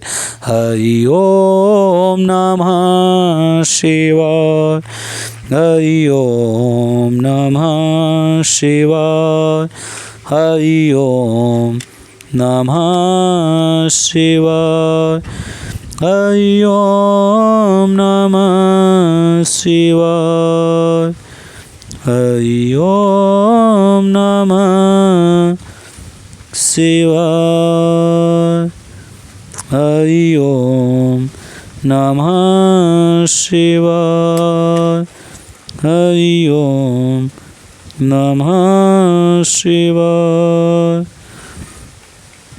श्रीमन्नारायण नारायण नारायण, श्रीमन्नारायण नारायण नारायण, भजमन नारायण नारायण नारायण, श्रीमन्नारायण नारायण नारायण, भजमन नारायण नारायण। तो प्यारे भक्तों, अब इसमें कथा आप सुनने को आपको मिलेगी कि किस प्रकार से सूत जी बोले मुनिगण। सप्तमोध्याय। ओम नमो भगवते वासुदेवाय, श्री कृष्णार्पणमस्तु। ओम नमो भगवते वासुदेवाय। हरि ओम नमः शिवाय, हरि ओम नमः शिवाय, हर हर भोले नमः शिवाय, हरि ओम नमः शिवाय, हरि ओम नमः शिवाय, हर हर भोले नमः शिवाय, हरि ओम नमः शिवाय। ओम ऐं ह्रीं क्लीं चामुंडाय विच्चे। धृतराष्ट्र का युधिष्ठिर से कैसे दुर्योधन के पिंडदान हेतु धन मांगा जाएगा, आप इसमें कथा सुनने वाले। सूत जी बोले, हे मुनिगण, माननीय द्रौपदी उन पांचों पांडवों की पतिव्रता पत्नी थी, यानी जो द्रौपदी थी उन पांचों पांडवों की पत्नी बनी और उन द्रौपदी को अत्यंत सुंदर 5 पुत्र उन पतियों से उत्पन्न हुए। अर्जुन की एक सुंदर दूसरी सुंदर पत्नी श्री कृष्ण की बहन सुभद्रा थी, जिन्हें अर्जुन ने पूर्व काल में भगवान श्री कृष्ण की अनुमति से हर लिया था। उन्हीं सुभद्रा के गर्भ से महान वीर अभिमन्यु का जन्म हुआ। उन्हीं सुभद्रा के गर्भ से महान वीर अभिमन्यु का जन्म हुआ। वह संग्राम भूमि में मारा गया था। उसी युद्ध में द्रौपदी के 5 पुत्र भी मारे गए थे। वीर अभिमन्यु की श्रेष्ठ तथा अत्यंत सुंदर पत्नी महाराज विराट की पुत्री उत्तरा थी। वीर अभिमन्यु की श्रेष्ठ और संग्राम भूमि में सुभद्रा के गर्भ से महान वीर अभिमन्यु का जन्म हुआ। वह संग्राम भूमि में मारा गया। उसी द्रौपदी के युद्ध में द्रौपदी के 5 पुत्र भी मारे गए। वीर अभिमन्यु की श्रेष्ठ तथा अत्यंत सुंदर पत्नी महाराज विराट की पुत्री उत्तरा थी। वीर अभिमन्यु की श्रेष्ठ तथा अत्यंत सुंदर पत्नी यानी अभिमन्यु की पत्नी महाराज विराट की पुत्री उत्तरा थी। महाभारत के युद्ध में कुरुकुल का नाश हो जाने पर उसने एक पुत्र उत्पन्न किया था। वह द्रोण पुत्र अश्वत्थामा की बाण अग्नि से पहले गर्भ में मर गया था, किंतु बाद में भगवान श्री कृष्ण ने अश्वत्थामा की बाण अग्नि से निर्दग्ध अपने भांजे के पुत्र को अपने अद्भुत प्रताप से पुनः जीवित कर दिया। कुरु वंश के समाप्त होने पर वह श्रेष्ठ पुत्र उत्पन्न हुआ था, इसलिए वह बालक परीक्षित नाम से पृथ्वी तल पर प्रसिद्ध हुआ। अपने 100 पुत्रों के मारे जाने पर अत्यंत दुखित राजा धृतराष्ट्र भीम के वाग बाणों से संतप्त रहते हुए अब पांडवों के राज्य में रहने लगे। यानी अपने 100 पुत्रों के मारे जाने पर अत्यंत दुखित राजा धृतराष्ट्र भीम के वाग बाणों से संतप्त रहते हुए अब पांडवों के राज्य में रहने लगे। तो धृतराष्ट्र के तो देखो प्यारे भक्तों कथा बहुत लंबी है, इसलिए इसमें अभी शॉर्ट में आपको सुनने को देखने को मिल रही है, लेकिन जो महाभारत आप जब हम इसमें पढ़ के आपको सुनाएंगे तब महाभारत की कथा में आप इसे पूर्ण सुन पाएंगे। तो अभी इतना ही समझ लीजिए कि धृतराष्ट्र के 100 पुत्र थे गांधारी के, वो मर गए, पांडु कौरवों में युद्ध हो गया और इसी कारण से अत्यंत दुखित हो राजा धृतराष्ट्र भीम के वाग बाणों से संतप्त रहते हुए अब पांडवों के राज्य में रहने लगे। वैसे ही गांधारी भी अत्यंत दुखी होकर जीवन यापन करने लगी और दुखित युधिष्ठिर दिन रात उन दोनों की सेवा करने लगे। हरि ओम नमः शिवाय। हरि ओम नमः शिवाय। हरि ओम नमः शिवाय। हरि ओम नमः शिवाय। दुखित होकर युधिष्ठिर रात दिन उन दोनों की सेवा करने लगे। देखिए युधिष्ठिर तो सेवा परायण थे, धृतराष्ट्र को की सेवा करते थे, लेकिन कौन नहीं करते थे? मात्र और मात्र एक नहीं करते थे, वो भीम। भीम हमेशा चिढ़ते थे, किन से? धृतराष्ट्र से भी और दुर्योधन से भी। तो इस कारणवश जो है भीम तो ताने मारते थे जब भी रोटी देने जाते थे, लेकिन युधिष्ठिर ऐसा नहीं करते थे।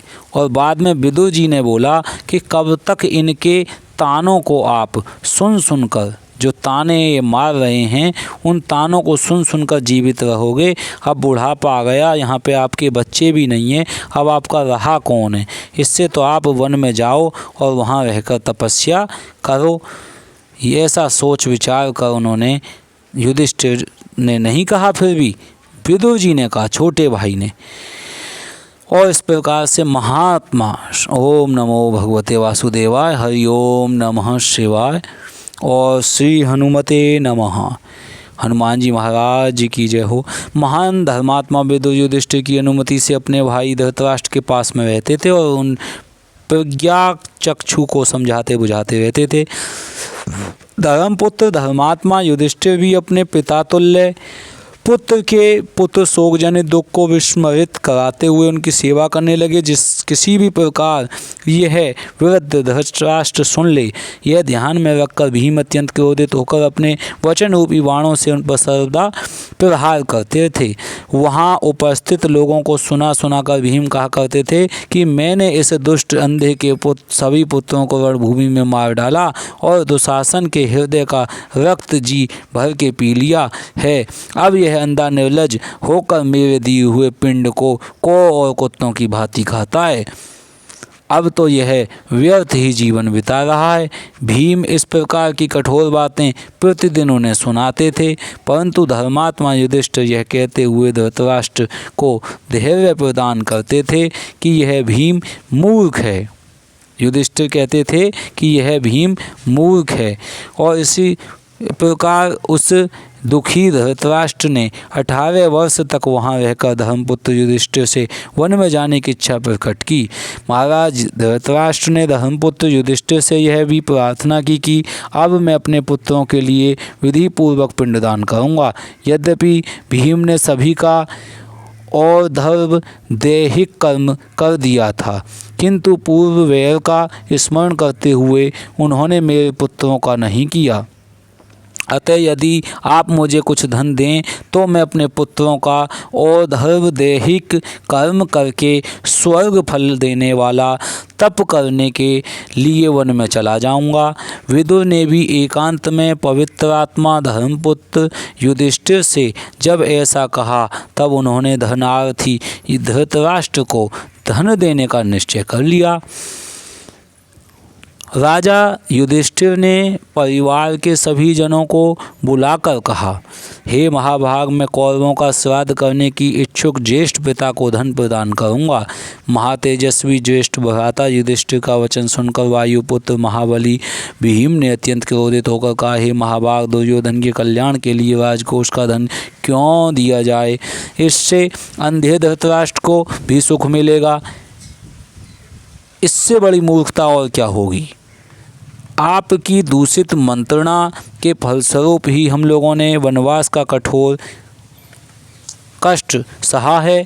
दुरात्मा दुशासन महारानी द्रौपदी को अपमान पूर्वक सभा में खींच लाया। हे सुव्रत, आपकी कृपा से ही हम लोगों को विराट राजा के घर रहना पड़ा तथा हम अमित पराक्रम वालों को मत्स्य देश के राजा की दास्ता करनी पड़ी थी। हम सब में ज्येष्ठ आप यदि जुआ न खेलते तो हम लोगों की दुर्गति क्यों होती? और इसी प्रकार से कह रहे हैं भीम कि आपने जुआ खेला, हमारी दुर्गति हुई, आप जुआ नहीं खेलते तो हमारी दुर्गति नहीं होती। यानी भीम नहीं चाहते कि किसी भी प्रकार से धृतराष्ट्र के अंधे के पुत्रों को वो धन दिया जाए राजकोष का, जिससे कि दुर्योधन के उत्थान के लिए वो धन खर्च हो सके।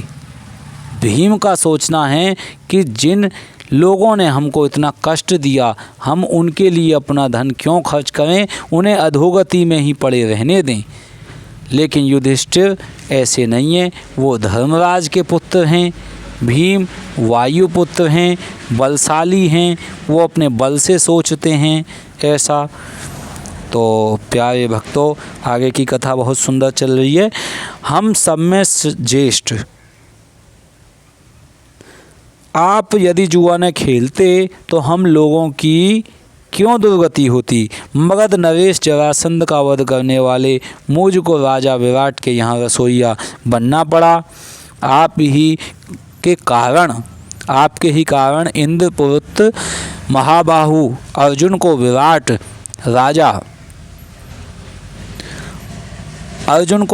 राजा के यहाँ स्त्री का रूप धारण करके उनके बच्चों को नृत्य की शिक्षा देने के लिए बृहन्नला बनना पड़ा। गांडीव धनुष के स्थान पर अर्जुन को अपने हाथों में कंकण धारण करना पड़ा। मनुष्य का शरीर पाकर भला इससे बड़ा कष्ट और क्या हो सकता है? अर्जुन के सिर पर चोटी और आँखों में काजल की बात का स्मरण करके तो मन में यही आता है कि मैं भी अभी तलवार लेकर शीघ्र ही धृतराष्ट्र का सिर काट दूँ। इसके अतिरिक्त मुझे शांति नहीं मिल सकती। आप महाराज से बिना पूछे ही मैंने लाक्षागृह में अग्नि लगा दी थी, जिससे हम लोगों को जलाने की इच्छा वाला वह पापी पुरोचन स्वयं जल गया। हे राजन, मैंने आपसे परामर्श किए बिना ही जैसे सभी कीचकों का वध कर डाला, वैसे ही स्त्रियों समेत धृतराष्ट्र के सभी पुत्रों का भी वध मैं नहीं कर पाया। हे राजेंद्र, यह आपकी नासमझी ही थी कि जब गंधर्वों ने दुर्योधन आदि हमारे शत्रुओं को बंदी बना लिया था तब आपने ही उन्हें छुड़ा दिया। हे राजन, आज पुनः उसी दुष्ट दुर्योधन की कल्याण के लिए आप धन देने की इच्छा कर रहे हैं। आपके कहने पर भी मैं उन्हें धन नहीं देने दूंगा। ऐसा कहकर भीम के चले जाने पर धर्मपुत्र युधिष्ठिर ने नकुल, अर्जुन तथा सहदेव इन तीनों की सम्मति लेकर धृतराष्ट्र को बहुत सा धन दे दिया। तब अंबिका पुत्र धृतराष्ट्र ने धन लेकर अपने पुत्रों का विधिवत श्राद्ध कराया और ब्राह्मणों को विविध दान दिए। इस प्रकार अपने पुत्रों का श्राद्ध कर्म करके गांधारी सहित महाराज धृतराष्ट्र कुंती तथा विदुर के साथ शीघ्र ही वन में चले गए। हरि ओम नमः शिवाय। हरि ओम नमः शिवाय। हरि ओम नमः शिवाय। हरि ओम नमः शिवाय। इस प्रकार अपने पुत्रों को श्राद्ध कर्म करके गांधारी सहित महाराज युधिष्ठिर कुंती तथा विदुर साहसी के वन में चले गए और संजय द्वारा सबको यह समाचार मिला कि महामती धृतराष्ट्र वन में जा रहे हैं। उस समय अपने पुत्रों के मना करने पर भी सूरसेन की पत्नी कुंती उनके साथ चली गई। यह देखकर भीम भी रोने लगे। वे तथा अन्य सभी कौरव उन लोगों को गंगा तट पर पहुंचाकर पुनः हस्तिनापुर को लौट आए। तत्पश्चात धृतराष्ट्र आदि गंगा तट पर स्थित शुभ तप यूप आश्रम में पहुंचे और वहां पर्णकुटी बनाकर एक चित्त हो तपस्या करने लगे। जब वे तपस्वी चले गए और इस प्रकार 6 वर्ष बीत गए तब उनके विरह से संतप्त युधिष्ठिर अपने भाइयों से कहने लगे, मैंने स्वप्न देखा है कि वन में रहती हुई माता कुंती अत्यंत दुर्बल हो गई है। अतः माता तथा पितृजनों को देखने की मन में इच्छा हो रही है। साथ ही महात्मा विदुर तथा महाबुद्धिमान संजय से भी मिलने की मेरी इच्छा है। यदि आप लोगों को भी यह उचित प्रतीत होता हो तो हम लोग वहां चलें, ऐसा मेरा विचार है। तब वे सभी भाई सुभद्रा, द्रौपदी, महाभागा, उत्तरा तथा अन्य नागरिक जन वहां एकत्र हुए। दर्शन के लिए उत्सुक पांडवों ने सभी लोगों के साथ सतयूप आश्रम में जाकर धृतराष्ट्र आदि को देखा। वहां जब विदुर जी दिखाई नहीं दिए तब धर्मराज युधिष्ठिर ने धृतराष्ट्र से पूछा, वे बुद्धिमान विदुर जी कहाँ हैं? तब अंबिका पुत्र धृतराष्ट्र ने उनसे कहा, विदुर तो विरक्त एवं निष्काम होकर तथा सब कुछ त्याग कर कहीं एकांत में रहते हुए अंतःकरण में परमात्मा का ध्यान कर रहे होंगे। दूसरे दिन गंगा जी की ओर जाते हुए, देखिए गंगा और जमुना के बीच के जो लोग हैं बहुत ही पवित्र हैं और जिनका यहाँ जन्म हुआ है किसी न किसी उद्धार से होने के लिए या उनकी कोई लीला रही होगी, इसी वजह से यहाँ जन्म हुआ है। तो जब गंगा जी की ओर युधिष्ठिर जा रहे हैं वन में तपस्या के कारण क्षीण वाले व्रतधारी विदुर जी को देखा। उन्हें देखकर महाराज युधिष्ठिर ने कहा, मैं आपको प्रणाम करता हूँ। यह सुनकर भी निष्पाप विदुर जी ठूंठ वृक्ष के समान अचल स्थित रहे। उसी क्षण विदुर जी के मुख से एक अद्भुत तेज निकला और वह तत्काल युधिष्ठिर के मुख में समा गया, क्योंकि वे दोनों ही धर्म के अंश थे। इस प्रकार विदुर जी ने प्राण त्याग दिया और युधिष्ठिर अत्यंत शोकाकुल हो गए। वे राजा युधिष्ठिर उनके शरीर का दाह संस्कार करने का प्रबंध करने लगे। उसी समय राजा को सुनाते हुए आकाशवाणी हुई, है राजन, ये विदुर जी विरक्त हैं, अतः ये दाह संस्कार के योग्य नहीं है। अब आप इच्छानुसार यहाँ से प्रस्थान करें। यह सुनकर उन सभी भाइयों ने गंगा के निर्मल जल में स्नान किया और वहाँ जाकर धृतराष्ट्र से सभी वृत्तांत विस्तार पूर्वक बताया। तत्पश्चात सब पांडव नागरिकों के साथ उस आश्रम पर में बैठ गए। उसी समय सत्यवती पुत्र व्यास जी और नारद जी भी वहाँ पहुँच गए। अन्य मुनिगण भी वहाँ धर्मपुत्र युधिष्ठिर के पास आ गए। उस समय कुंती ने वहाँ विराजमान सुदर्शन व्यास जी से कहा, हे कृष्ण द्वैपायन, मैंने अपने पुत्र कर्ण को जन्म के समय ही देखा था और उसे देखने के लिए मेरा मन बहुत तड़प रहा है। अतः हे तपोधन मुझे उसको दिखा दीजिए। हे महाभाग आप समर्थ हैं, अतः मेरी यह इच्छा पूर्ण कीजिए। गांधारी बोली, हे मुनि, दुर्योधन समर भूमि में चला गया था और मैं उसे देख नहीं पाई। अतः हे मुनि श्रेष्ठ, छोटे भाइयों सहित उस दुर्योधन को आप मुझे दिखा दीजिए। सुभद्रा बोली, हे सर्वज्ञ, मैं प्राणों से भी अधिक प्रिय अपने महान वीर पुत्र अभिमन्यु को देखना चाहती हूँ। अतः हे तपोधन उसे अभी दिखा दीजिए। सूत जी बोले, इस प्रकार के वचन सुनकर सत्यवती पुत्र व्यास जी ने प्राणायाम करके सनातनी देवी भगवती का ध्यान किया। तब सायंकाल आने पर मुनि श्रेष्ठ व्यास जी, युधिष्ठिर आदि सभी जनों को गंगा जी के तट पर बुलाकर पुण्य नदी गंगा के पवित्र जल में स्नान करके प्रकृति स्वरूपिणी परम पुरुष को प्रसन्न करने वाली सगुण निर्गुणा देवताओं की भी देवी ब्रह्म स्वरूपिणी उन मणिद्वीप निवासिनी भगवती की स्तुति करने लगे। हे देवी, जब ब्रह्मा विष्णु शंकर इंद्र वरुण कुबेर यम तथा अग्नि ये कोई भी नहीं थे, उस समय भी आपकी सत्ता थी। ऐसी उन आपको मैं नमस्कार करता हूँ। अब देखिए हुआ क्या कि जब सूत जी बोले, इस प्रकार वचन सुनकर सत्यवती पुत्र व्यास जी ने प्रणाम कर सनातन देवी भगवती का ध्यान किया। तब सायंकाल आने पर मुनि श्रेष्ठ व्यास जी, युधिष्ठिर आदि सभी जनों को गंगा जी तट पर बुलाकर पुण्य नदी गंगा के पवित्र जल में स्नान करके प्रकृति स्वरूपिणी परम पुरुष को प्रसन्न करने वाली सगुण गुणा रूपा देवताओं को भी देवी ब्रह्म स्वरूपिणी उस मणि द्वीप निवासिनी भगवती की स्तुति करने लगे। हे देवी, जब ब्रह्मा विष्णु शंकर इंद्र वरुण कुबेर यम तथा अग्नि ये कोई भी नहीं थे, उस समय भी आपकी सत्ता थी। ऐसी उन आपको मैं नमस्कार करता हूँ जिस समय जलवायु पृथ्वी आकाश तथा उनके रस आदि गुण समस्त इंद्रियां अहंकार मन बुद्धि सूर्य तथा चंद्रमा ये कोई भी नहीं थे, तब भी आप विद्यमान थी। ऐसी उन आपको मैं प्रणाम करता हूँ। इस जीवलोक को अपने चित्त में समाहित करके सत्व रजतम आदि गुणों सहित लिंग कोश को समाधि की अवस्था में पहुंचाकर जब आप कल्प पर्यंत स्वतंत्र होकर विहार करती हैं, तब विवेक प्राप्त पुरुष भी आपको जानने में समर्थ नहीं होता। हे माता, ये लोग मृत व्यक्तियों के पुनः दर्शन के लिए मुझसे प्रार्थना कर रहे हैं, किंतु मैं ऐसा कर पाने में समर्थ नहीं होते। अब आप इन्हें मृत व्यक्तियों को शीघ्र ही दिखा दें। सूत जी बोले, व्यास जी के ऐसा कहने पर महामाया श्री भुवनेश्वरी देवी ने समस्त मृत राजाओं को स्वर्ग से बुलाकर दिखला दिया। कुंती, गांधारी, सुभद्रा, विराट पुत्री उत्तरा एवं सभी पांडव वापस आए हुए स्वजनों को देखकर प्रसन्न हो गए। तदनंतर अपरिमित तेज वाले व्यास जी ने महामाया देवी का स्मरण करके इंद्रजाल की भांति प्रकट हुए उन सबको पुनः लौटा दिया। तत्पश्चात धृतराष्ट्र आदि तापों से आज्ञा लेकर सभी पांडव तथा मुनिजन वहां से चल दिए। राजा युधिष्ठिर भी मार्ग में व्यास जी की चर्चा करते हुए हस्तिनापुर आ गए। राजा युधिष्ठिर भी मार्ग में व्यास जी की चर्चा करते हुए हस्तिनापुर आ गए।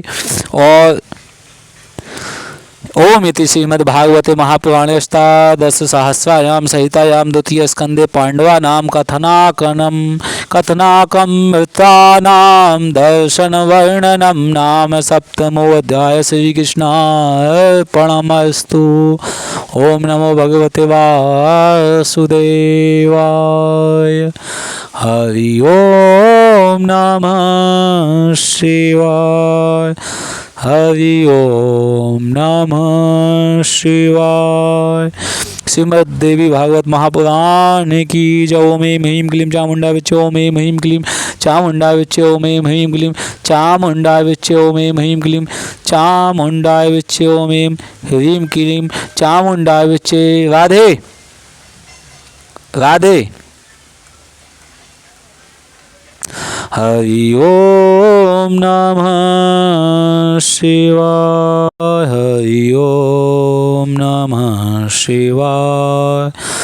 ओम इति श्रीमद्भागवते महापुराणे अष्टादश सहस्रायां संहितायां द्वितीय स्कंदे पांडवानां कथनाकं मृतानां दर्शन वर्णनम नाम सप्तमोऽध्याय। श्री कृष्णार्पणमस्तु। ओम ऐं ह्रीं क्लीं चामुंडा विच्चे। प्यारे भक्तों, अब आप कथा क्या सुन रहे हैं? अष्टमोध्याय 8वें अध्याय की कथा आप सुनने जा रहे हैं, द्वितीय स्कंद की। और अभी तक आपने पांडवों के विषय में सुना। अब आगे सुनिए धृतराष्ट्र आदि का दावा अग्नि में जल जाना, प्रभास क्षेत्र में यादवों का परस्पर युद्ध और संहार, कृष्ण और बलराम का परम धाम गमन, परीक्षित को राजा बनाकर पांडवों का हिमालय पर्वत पर जाना, परीक्षित को साप की प्राप्ति, प्रमद वरा और रुरु का वृत्तांत। सूत जी बोले वहाँ से पांडवों के प्रस्थित होने के तीसरे दिन वह उस वन में लगी दावाग्नि में कुंती एवं गांधारी सहित राजा धृतराष्ट्र दग्ध हो गए। संजय पहले ही धृतराष्ट्र को छोड़कर तीर्थ यात्रा के लिए चले गए थे। नारद जी से यह वृत्तांत सुनकर राजा युधिष्ठिर अत्यंत दुखी हुए। कौरवों के विनाश के 36 वर्ष बीतने पर विप्र साप के प्रभाव से सभी यादव आपके प्रभाव से क्षेत्र में नष्ट हो गए। वे सभी यादव मदिरा पीकर मत्त वाले हो गए और आपस में लड़कर बलराम तथा श्री कृष्ण को देखते देखते मृत्यु को प्राप्त हो गए। तदनंतर बलराम जी ने योग क्रिया द्वारा शरीर का त्याग किया और कमल के समान नेत्र वाले भगवान श्री कृष्ण ने साप का मर्यादा रखते हुए एक बहेली के बाण से आहत होकर महाप्रयाण किया। इसके पश्चात जब वसुदेव जी ने श्री कृष्ण के शरीर त्याग का समाचार सुना तो उन्होंने अपने चित्त में श्री भुवनेश्वरी देवी का ध्यान करके अपने पवित्र प्राणों का परित्याग कर दिया। तत्पश्चात अत्यंत शोक संतप्त अर्जुन ने प्रभास क्षेत्र में पहुंचकर सभी का यथोचित अंतिम संस्कार किया। भगवान श्री कृष्ण का शरीर खोजकर और लकड़ी जुटाकर अर्जुन ने 8 पटवानियों के साथ उनका दाह संस्कार किया। तदनंतर रेवती के साथ बलराम जी के मृत शरीर का दाह संस्कार करके अर्जुन ने द्वारकापुरी पहुंचकर उस नगरी से नागरिकों को बाहर निकाला। तत्पश्चात कुछ ही क्षणों में भगवान श्री कृष्ण की वह द्वारकापुरी समुद्र में डूब गई, किंतु अर्जुन सभी लोगों को साथ लेकर बाहर निकल गए थे। मार्ग में चोरों और भीलों ने श्री कृष्ण की पत्नियों को लूट लिया। हरि ओम नमः शिवाय, हरि ओम नमः शिवाय। मार्ग में चोर भीलों ने श्री कृष्ण की पत्नियों को लूट लिया और समस्त धन छीन लिया। उस समय अर्जुन तेजहीन हो गए और तदनंतर श्रीपरि में तेज से संपन्न अर्जुन ने इंद्रप्रस्थ पहुंचकर अनिरुद्ध के वज्र नामक पुत्र को राजा बनाया। अर्जुन ने अपने तेजहीन होने का दुख व्यास जी से निवेदित किया, जिस पर व्यास जी ने उस महारथी अर्जुन से कहा, हे महामते, जब भगवान श्री कृष्ण और आपका पुनः अवतार होगा तब उस युग में आपका तेज पुनः अत्यंत उग्र हो जाएगा। उनका यह वचन सुनकर अर्जुन वहाँ से हस्तिनापुर चले गए। वहाँ पर अत्यंत दुखी होकर अर्जुन ने धर्मराज युधिष्ठिर से समस्त वृत्तांत कहा। श्री कृष्ण के देह त्याग एवं यादवों के विनाश का समाचार सुनकर राजा युधिष्ठिर ने हिमालय की ओर जाने का निश्चय कर लिया। इसके बाद 36 वर्षीय उत्तरापुत्र परीक्षित को राज सिंहासन पर प्रतिष्ठित करके वे राजा युधिष्ठिर द्रौपदी तथा उसके भाइयों के साथ वन की ओर निकल गए। उस प्रकार 36 वर्ष की अवधि तक हस्तिनापुर में राज्य करके द्रौपदी तथा कुंती पुत्रों ने इन 6 ने हिमालय पर्वत पर जाकर प्राण त्याग दिए। इधर धर्मनिष्ठ राजऋषि परीक्षित ने भी आलस्य रहित भाव से 60 वर्षों तक संपूर्ण प्रजा का पालन किया। एक बार आखेट हेतु एक विशाल जंगल में गए। अपने बाण से विद्ध एक मृग को खोजते खोजते मध्याह्न काल में उत्तरापुत्र परीक्षित राजा भूखा प्यासा तथा थकान से व्याकुल हो गया। धूप से पीड़ित राजा ने समीप में ही एक ध्यानमग्न मुनि को विराजमान देखा। आपके पास में लोटा नहीं है? लोटा तो है, मैं यह ले गई। क्यों? विराजमान देखा और प्यास से व्याकुल उन्होंने मुनि से जल मांगा। मौन व्रत में आप जो ये लाते हैं ना डोलची, ओम ओम नमः शिवाय। तो धूप से पीड़ित राजा ने समीप ही में एक ध्यानमग्न मुनि को विराजमान देखा और प्यास से व्याकुल उन्होंने मुनि से जल मांगा। मौन व्रत में स्थित वे मुनि कुछ भी ना बोल सके। जब राजा कुपित हो गए और प्यास से आकुल तथा कली के प्रभावित चित्त वाले राजा ने अपने धनुष की नोक से एक मृत सांप को, अब देखो वो एक लेके आई हैं बस लोटा, अभी तक जितनी भी लड़कियां आई हैं ना यहाँ पे, जितनी लेडीज आई हैं उनमें बस एक ही ये बेटी लेके आई है लोटा, बाकी सब डोल चिल्ला रहे हैं। ओम नमः शिवाय। धूप से पीड़ित राजा ने समीप में ही एक ध्यान मग्न मुनि को विराजमान देखा और प्यास से व्याकुल उन्होंने मुनि से जल मांगा। मौन व्रत में स्थित हुए मुनि कुछ भी न बोल सके, जिससे राजा कुपित हो गए और प्यास से अकुल तथा कली के प्रभावित चित्त वाले राजा ने अपने धनुष की नोक से एक मृत सांप उठाकर उनके गले में डाल दिया। गले में सर्प डाल दिए जाने के बाद भी वे मुनि श्रेष्ठ कुछ भी नहीं बोले, वे थोड़ा भी विचलित नहीं हुए और समाधि में स्थित रहे। राजा भी अपने घर चले गए। उन मुनि का पुत्र गविजात अत्यंत तेजस्वी तथा महातपस्वी था। पराशक्ति के आराधक उस गविजात ने पास के वन में खेलते हुए अपने मित्रों से ऐसा कहते हुए सुना कि हे मुनि श्रेष्ठ, तुम्हारे पिता के गले में किसी ने मृत सर्प डाल दिया है। उनकी यह बात सुनकर वह अत्यंत कुपित हुआ और शीघ्र ही हाथ में जल लेकर उसने कुपित होकर राजा को शाप दे दिया, जिस व्यक्ति ने मेरे पिताजी के कंठ में मृत सर्प डाला है उस पापी पुरुष को 1 सप्ताह में तक्षक डस लेगा। मुनि के शिष्य ने महल में स्थित राजा परीक्षित के समीप जाकर मुनि पुत्र के द्वारा दिए गए शाप की बात कही। ब्राह्मण के द्वारा दिए गए शाप को सुनकर अभिमन्यु पुत्र परीक्षित ने उसे अनिवार्य समझकर वृद्ध मंत्रियों से कहा, अपने अपराध के कारण मैं मुनि पुत्र से शापित हूँ। हे मंत्रियों, अब मुझे क्या करना चाहिए? आप लोग कोई उपाय सोचें, मृत्यु तो अनिवार्य है ऐसा वेदवादी लोग कहते हैं, तथापि बुद्धिमान पुरुषों को शास्त्रोक्त रीति से सर्वथा प्रयत्न करना ही चाहिए। कुछ पुरुषार्थवादी लोग, विद्वान लोग ऐसा कहते हैं कि बुद्धिमानी के साथ उपाय करने पर कार्य सिद्ध हो जाते हैं, न करने पर नहीं। मणि मंत्र और औषधों के प्रभाव अत्यंत ही दुर्गेय होते हैं। मणि धारण करने वाले सिद्ध जनों के द्वारा क्या नहीं संभव हो जाता? पूर्व काल में किसी ऋषि पत्नी को सर्प ने काट लिया था, जिससे वह मर गई थी।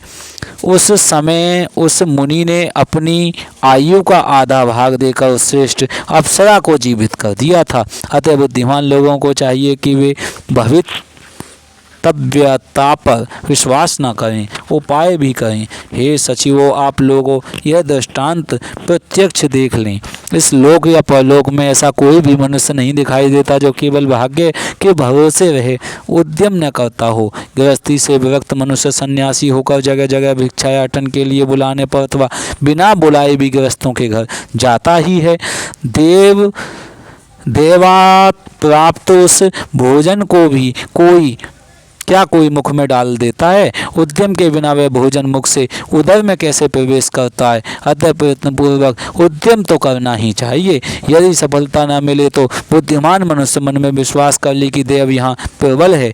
मंत्रियों ने कहा, हे महाराज, वे कौन मुनि थे जिन्होंने अपनी आधी आयु देकर अपनी प्रिय पत्नी को जीवित किया था? वह कैसे मरी? यह कथा विस्तार से हमसे कहिए। राजा बोले, महर्षि भृगु की एक सुंदर स्त्री थी जिसका नाम पुलोमा था। उससे परम विख्यात चैवन मुनि का जन्म हुआ। चैवन की पत्नी का नाम सुकन्या था। वह महाराज सार्याति की रूपवती कन्या थी। उस सुकन्या से श्रीमान प्रमति ने जन्म लिया जो बड़े यशस्वी थे। उस प्रमति की प्रिय पत्नी का नाम प्रतापी था। उन्हीं राजा प्रमति के पुत्र परम तपस्वी हुए। उन्हीं दिनों स्थूलकेश नामक एक विख्यात ऋषि थे जो बड़े ही तपस्वी, धर्मात्मा एवं सत्यनिष्ठ थे। इसी बीच त्रिलोक सुंदरी मेनका नाम की श्रेष्ठ अप्सरा नदी के किनारे जल क्रीड़ा कर रही थी। वह अप्सरा विश्वावसु के द्वारा गर्भवती होकर वहां से निकल पड़ी। उस श्रेष्ठ अप्सरा ने स्थूलकेश के आश्रम में जाकर नदी तट पर एक त्रिलोक सुंदरी कन्या को को जन्म दिया और वह उसे छोड़कर चली गई। तब वह नवजात शिशु कन्या को अनाथ जानकर मुनिवर स्थूलकेशु केश अपने आश्रम में ले गए और उसका पालन पोषण करने लगे। उन्होंने उसका नाम मदवरा रखा। वह सर्व लक्षण संपन्न कन्या यथा समय यौवन को प्राप्त हुई। उस सुंदरी को देखकर रूरु कामोहित हो गए। ओम इति श्रीमद्देवी भागवते महापुराणे अष्टादशसहस्रायां संहितायां द्वितीय स्कंदे रूरु चरित्र वर्णनम नाम अष्टमोऽध्याय। श्री कृष्णार्पणमस्तु। अथ नवमोऽध्याय। सर्प के काटने से पुरमदवरा की मृत्यु। रूरु द्वारा अपनी आधी आयु देकर उसे जीवित कराना, मणि मंत्र औषधि द्वारा सुरक्षित राजा परीक्षित का 7 तल वाले भवन में निवास करना।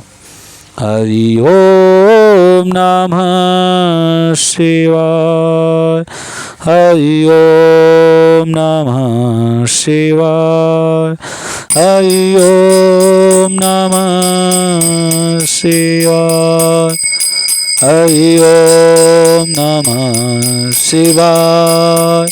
हरि ओम नमः शिवाय।